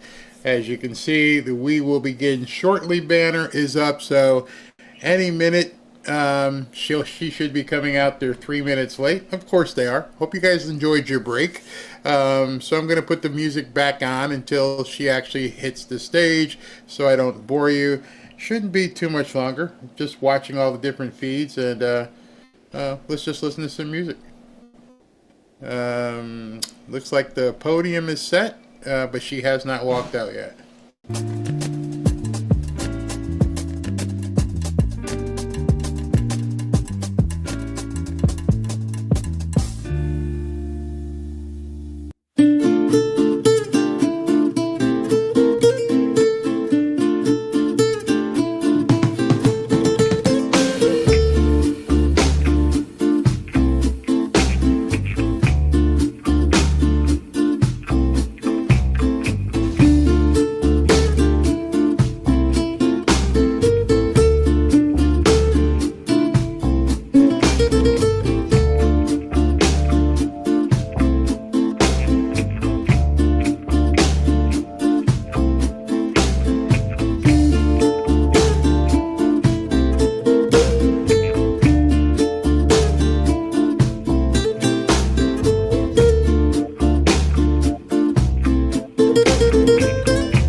right, so she isn't out yet. I've got all the monitors, all the feeds running. So she said 4:30, but it's now 4:39, so she's a little bit late. Thank you guys for staying, all of you who did. Don't know who this special guest is. That should be very, very interesting as we find out who this special guest is that she's going to be bringing on. I would almost bet, if you're a betting person, I would bet it's Donald Trump. That's what I think we're going to see. I think we're going to see President Trump. I think he's got something to say. If I were going to guess further, I think he and maybe Howard Lutnick, maybe they have a deal that they want to announce. Maybe Scott Bessent will be coming out to announce the special deal. But as of right now, she has not walked out. The press is in the room. They're in their seats.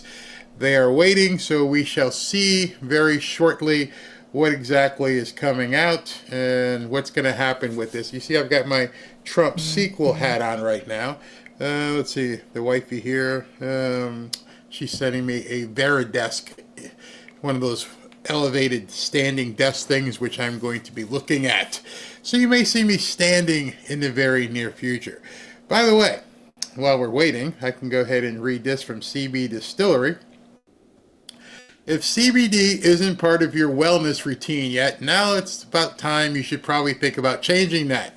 It's CBD Awareness Month, and CB Distillery is going all out with a massive sale, up to 60% off of everything.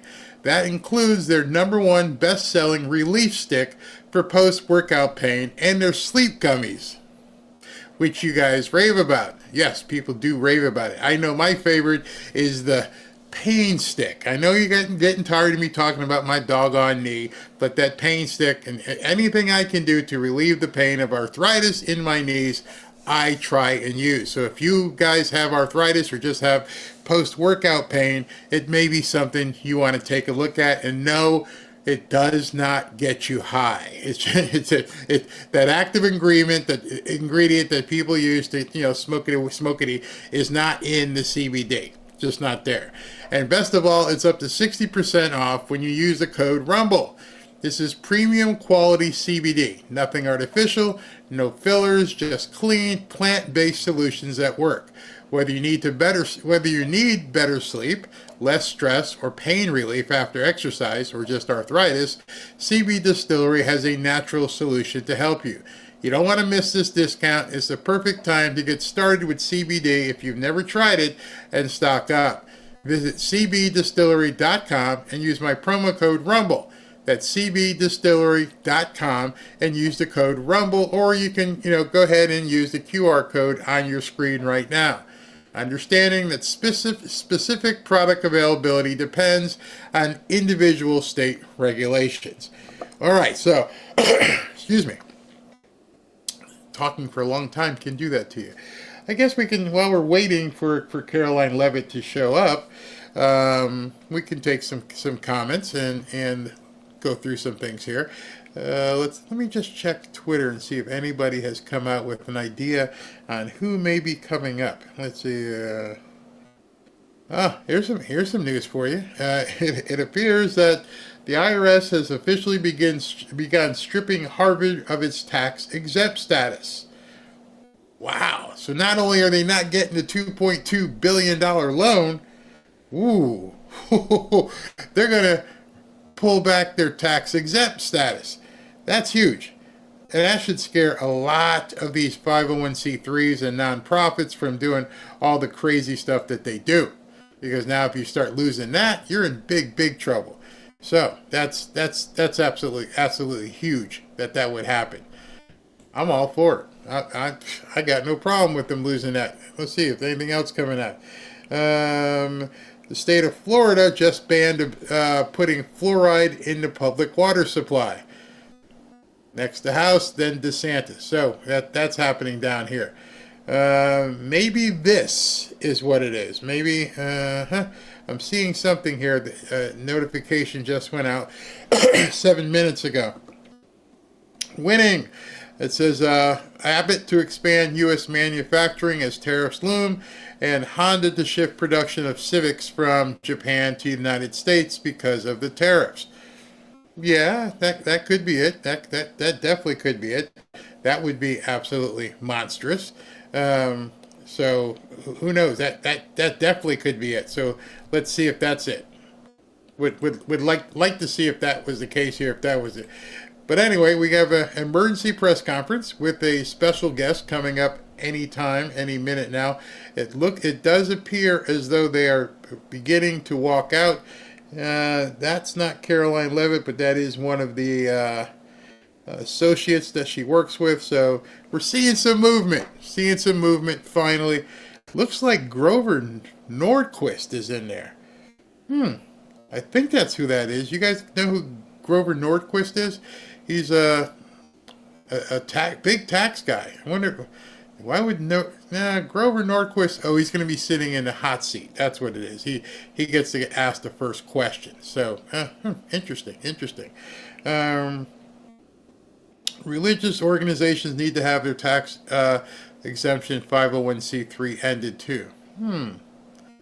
You want to go that far, huh? Churches too? That's interesting. If it's CBD, it doesn't have, if it doesn't have THC, you're not going to get stoned on it. It doesn't at all.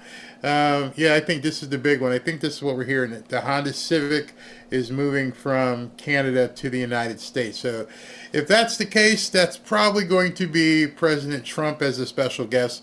Maybe even Howard Lutnick, maybe, or put it this way, it's probably going to be Scott Bessent or President Trump. That's my best. Yeah, Grover Norquist looks like he's going to be in the hot seat when they walk out here. All right, so let me also set some what's happening next. Okay, after this, I'm not going to do any after party. Going to just going to shut down because I got to go eat dinner. And at 6:30, they're going to have the prayer service for Easter week. I don't know if it's going to be at the White House, but when it starts at 6:30, so you're not going to want to miss that. Let's see what here. Yeah, the knee pain is very real. It's very real.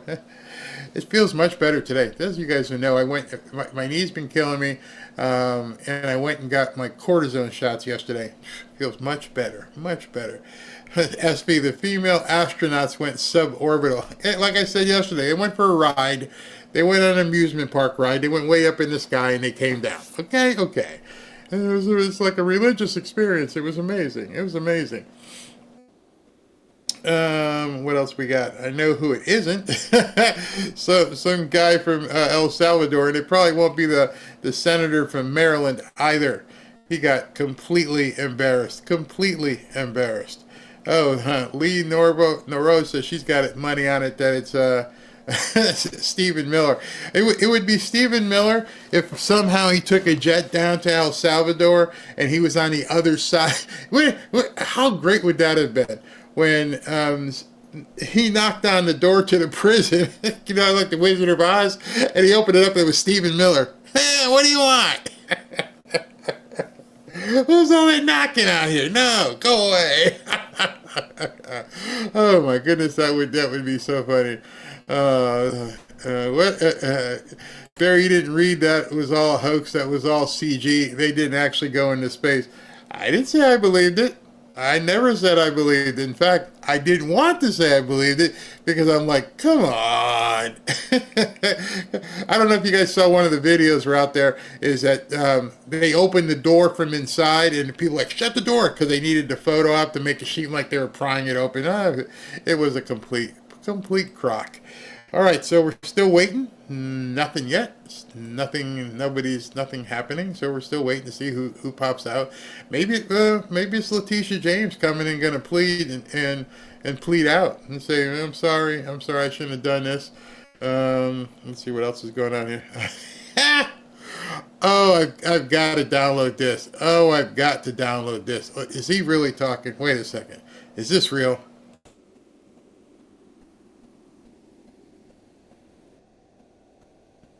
All right, the camera is on, and we shall go to it. The promise to secure our homeland and deport violent alien criminals from our communities. That is why the American people overwhelmingly reelected him back to this office, and it's why the American people defeated the Democrat Party in devastating fashion. Today, we have officially learned Democrat officials still refuse to accept the will of the American people. Maryland Democrat Senator Chris Van Hollen rushed to Dulles Airport this morning to fly to El Salvador, potentially using taxpayer dollars, to demand the release of deported illegal alien MS-13 terrorist. The Democrats and the media in this room have continually and wrongly labeled Kilmar Abrego Garcia as a Maryland father. There is no Maryland father. Let me reiterate. Kilmar Abrego Garcia is an illegal alien, MS-13 gang member and foreign terrorist who was deported back to his home country. And when Kilmar Abrego Garcia was originally arrested, he was wearing a sweatshirt with rolls of money covering the ears, mouth, and eyes of presidents on various currency denominations. This is a known MS-13 gang symbol of hear no evil, speak no evil, see no evil. Abrego Garcia was also arrested with two other well-known members of the vicious MS-13 gang. And two separate judges found that Abrego Garcia was a member of MS-13, and that finding has never been disputed. And just this morning, it was revealed through Maryland court documents that Abrego Garcia's wife petitioned for an order of protection against him for 2 instances of domestic violence in May of 2021. And here is the order right here. The court ordered that the respondent committed the following acts of abuse. Once in May of 2021, assault in any degree. And on May 4th of 2021, he punched and scratched his wife, ripped off her shirt, and grabbed and bruised her.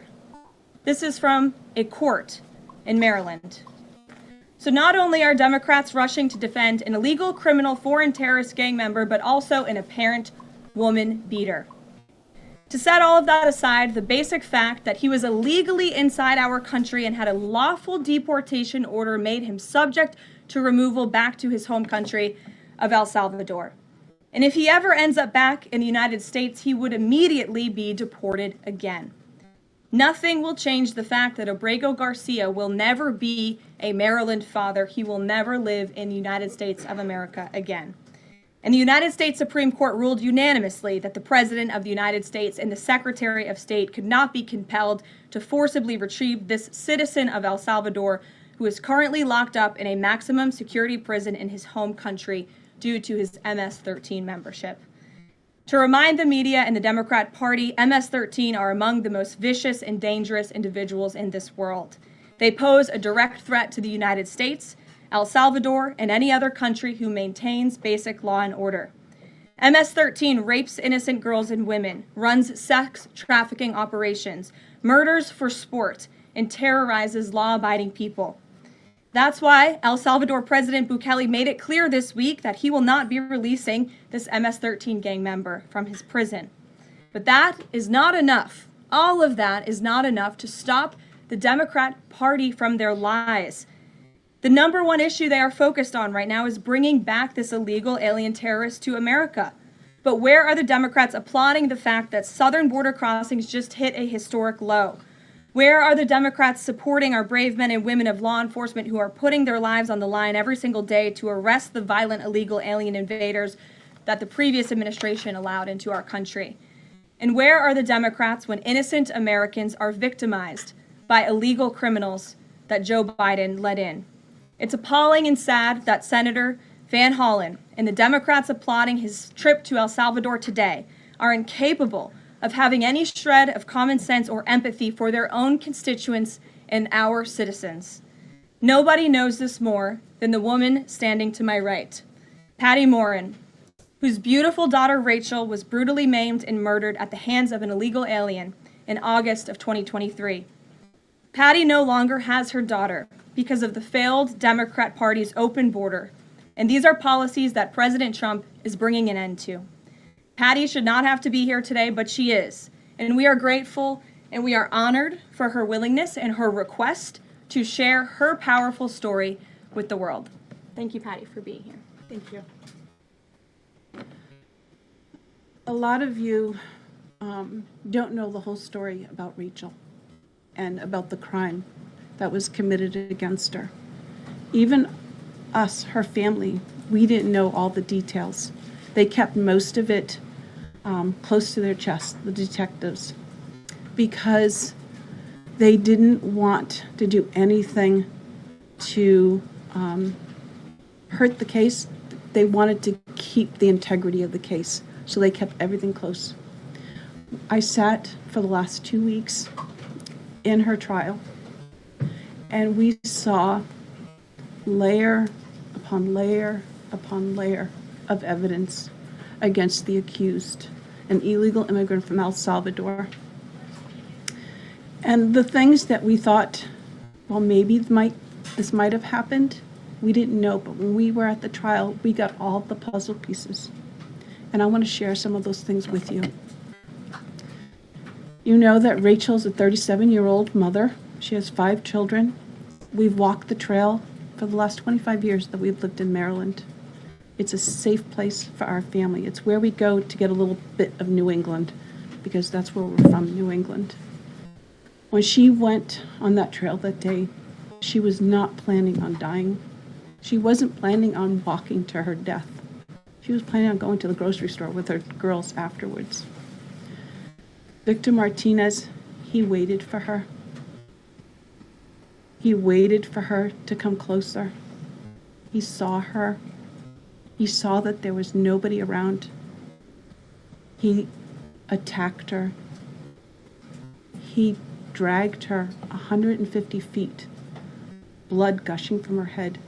It left a 150-foot trail of her blood to the culverts, where he picked her up, he threw her against the wall of the tunnel, and he raped her.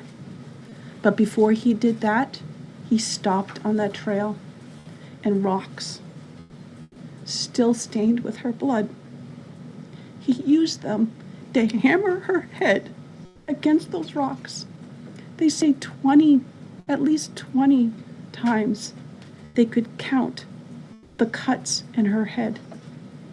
They said that when they did the autopsy, and I've seen the pictures, there's a 6-inch square in the back of her head where the skull is shattered the way that you would crush an eggshell in pieces. 3/4 of her brain hemorrhaged. Her right and left side of her face bashed in. Her beautiful face bashed in. Her head bashed in. Broken bones, fractures. He takes and he drags her some more. He drags her through the thorn bushes. She has all the scrapes and cuts on her body. There wasn't 1 inch of her body that didn't have some kind of injury, whether it's bruising, broken bones, contusions, the scratches.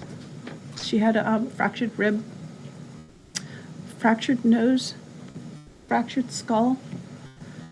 And then he takes her into the tunnel and he picks her up. He throws her against the wall. Blood is gushing from her head.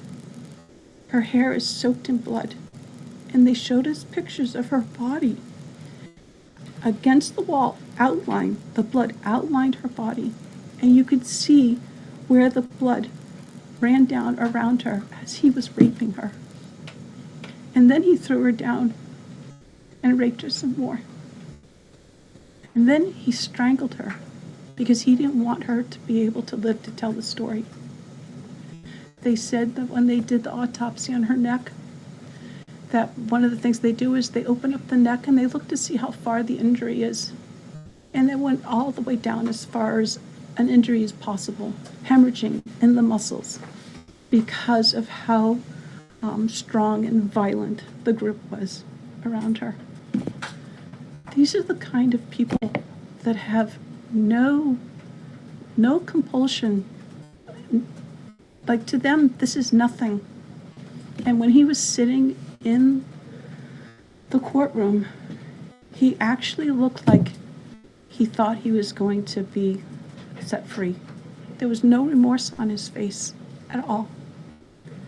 This person took my daughter so violently and so gruesomely and so graphically that they sealed the pictures because I don't want my granddaughters to see these pictures. These are the kind of criminals President Trump wants to remove from our country.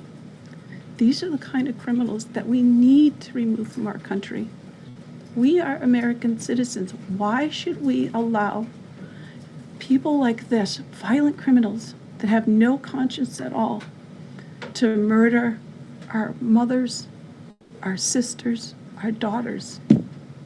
I don't understand why there's even any kind of problem with this.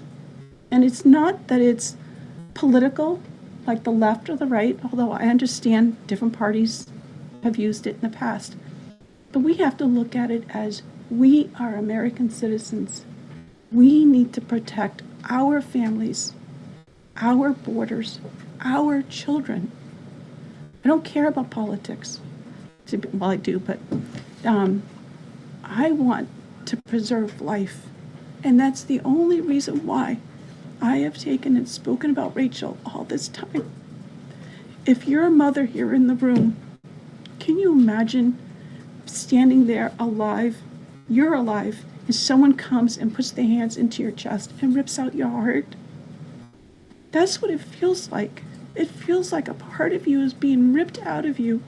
You can't even describe the pain. Just like you can't describe to your husband what it feels like to carry a baby in your womb, or to feel those first kicks, or to know just intuitively if it's a boy or a girl. It's only a thing that a mother knows. Why are we not protecting the American citizens? It's just common sense. Why are we not protecting our children?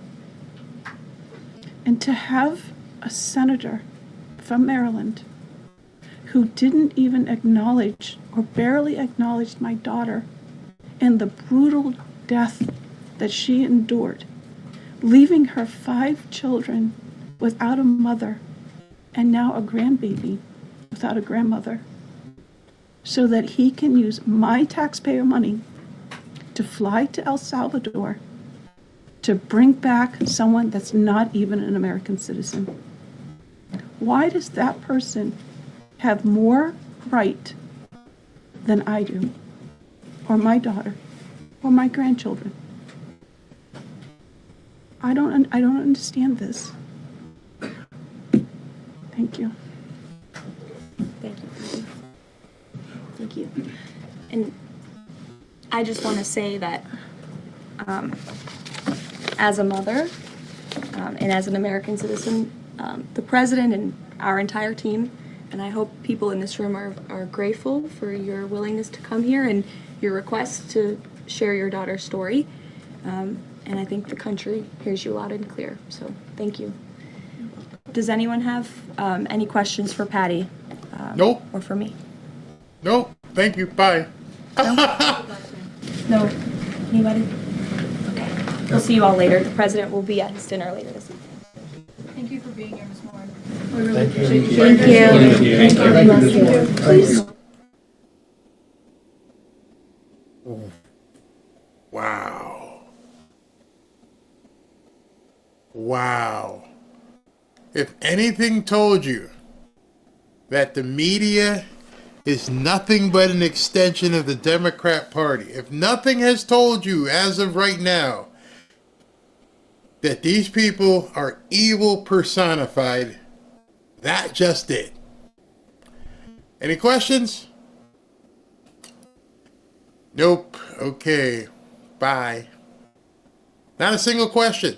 In fact, it didn't have to be a question. How about someone, there's plenty of women in that audience. How about one woman? Miss, I don't know what her name is, Miss Moore and Patty. We're really sorry for what happened to your daughter. How about some condolences? How about just acknowledging with the pain that this woman has gone through and other people? Not a word? Crickets? Are you kidding me?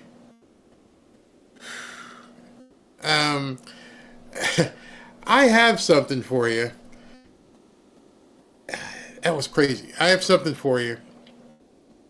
This is the Van Hollen idiot as he was getting rebuffed down in El Salvador.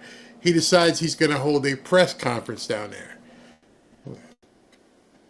Let's check this out. This is an unsustainable and unjust moment, so it cannot continue this way.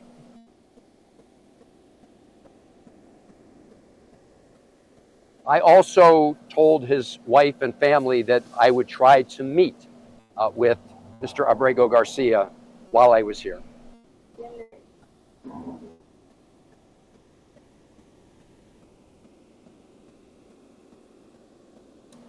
So I asked the vice president if I could meet with Mr. Abrego Garcia.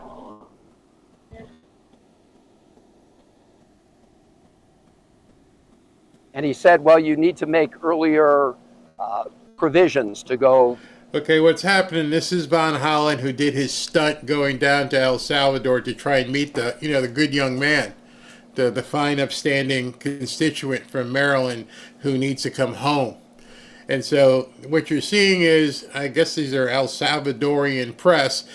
He's got an interpreter behind him that are asking the questions, and they're going back and forth, and he's giving these stupid answers.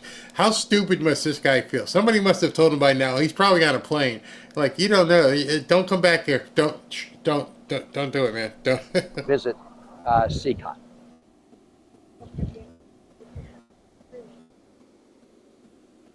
I said I'm not interested at this moment in taking a tour of CCOT.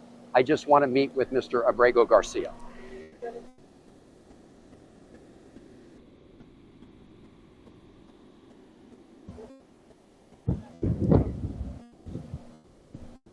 He said he was not able to make that happen.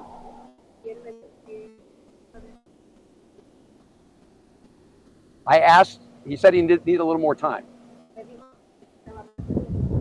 I asked him if I came back next week, whether I'd be able to see Mr. Abrego Garcia.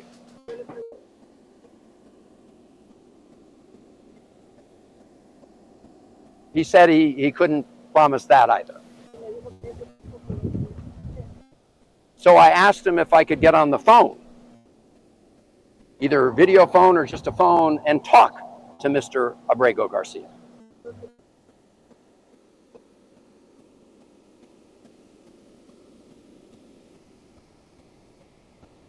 So I could just ask him how he's doing so I could report back to his family.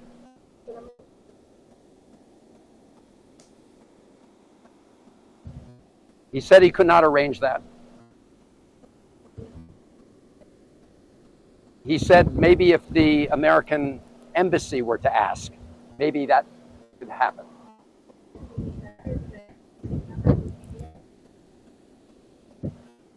So I will certainly ask the American embassy to ask the government of El Salvador to connect us by phone.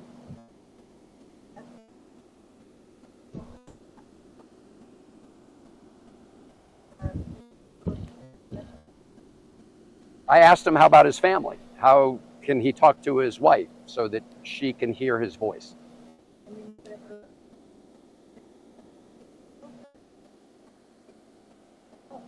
I let him know that the family has requested that. He said he was not sure whether he could make that happen. I see some people in the chat are asking why are they putting the microphones and back and forth. This is El Salvador. They don't speak English, so they have an interpreter who's telling them what he said. That's why they're going back and forth.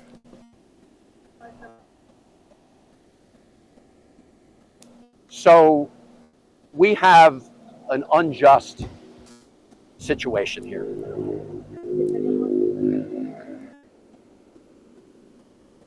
The Trump administration is lying about Abrego Garcia.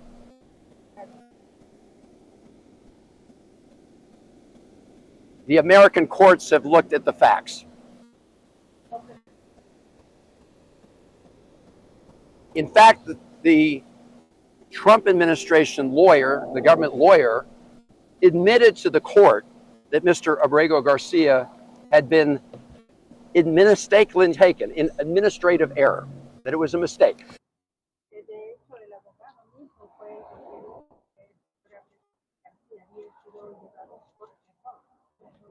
But instead of fixing the problem and addressing that injustice, do you know what the Trump administration did?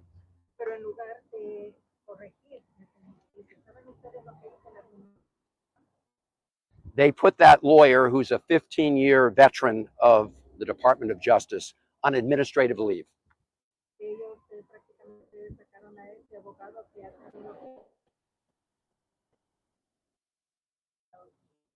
And berated that lawyer who told the truth to the judge. So just to let you know, this goes on for another 9 minutes. I'm not sure if you guys want to see it. I'll post it to X, but after hearing that woman talk, I can't even stomach what this guy is saying. I can't, if I can't listen to it, probably you guys can't listen to it either. Like I said, I don't want to deal with a whole bunch of negativity this week, and this guy's a stone face full of crap. I'm done. I'm done with these people. After watching Rachel Morin's mom come out there, somebody said I turned off too fast before they were giving condolences. I didn't turn off anything. That was the White House feed. The White House feed cut when Karoline walked off. So I don't know who they were giving condolences to, because Rachel Morin's mother and Karoline walked off. So there was nobody else there. So I don't know who they would have been giving condolences to, each other. It doesn't make any sense. So enough of this guy. It's enough of this. We're done with it. All they're doing is telegraphing. He's reading, and then it makes no sense. So anyway, not going to do a after party at this juncture, because we'll be back for the 6:30 prayer service at the White House. Greg Laurie, Franklin Graham. Last night I said Billy Graham. Franklin Graham will be giving a message tonight. So go get some dinner. Go hug your wives, your husbands, your dogs. Breathe after hearing that heartfelt message by Rachel Morin's mom. Think about why they're doing this and what this idiot here is doing in El Salvador, and why they're sticking up for these criminals. Man, it's unbelievable. I will see you at 6:30. Pray. Obviously, you see, this nation needs prayer. We're in a really, really bad position right now. All right, so I'm going to, well, no, I can't play the after party because I have to get everything done. But let me just put this before I go off. If you'd like a Bible, go ahead and go to fanfareshop.org/Bible, and you'll be able to request a free Bible, and we'll get them out. And again, like I said, even if you had emailed Ashley or emailed me, I'm sorry, we got swamped. This is going to be the best way to get yours. It's going to have, you can just go ahead and fill in all your shipping information. No fee, just put in your phone and your mailing address, and that way it can get into our shipping software, and we can get these things out expeditiously. So I'll talk to you guys in about an hour, about an hour and 15 minutes, and we'll talk to you again then.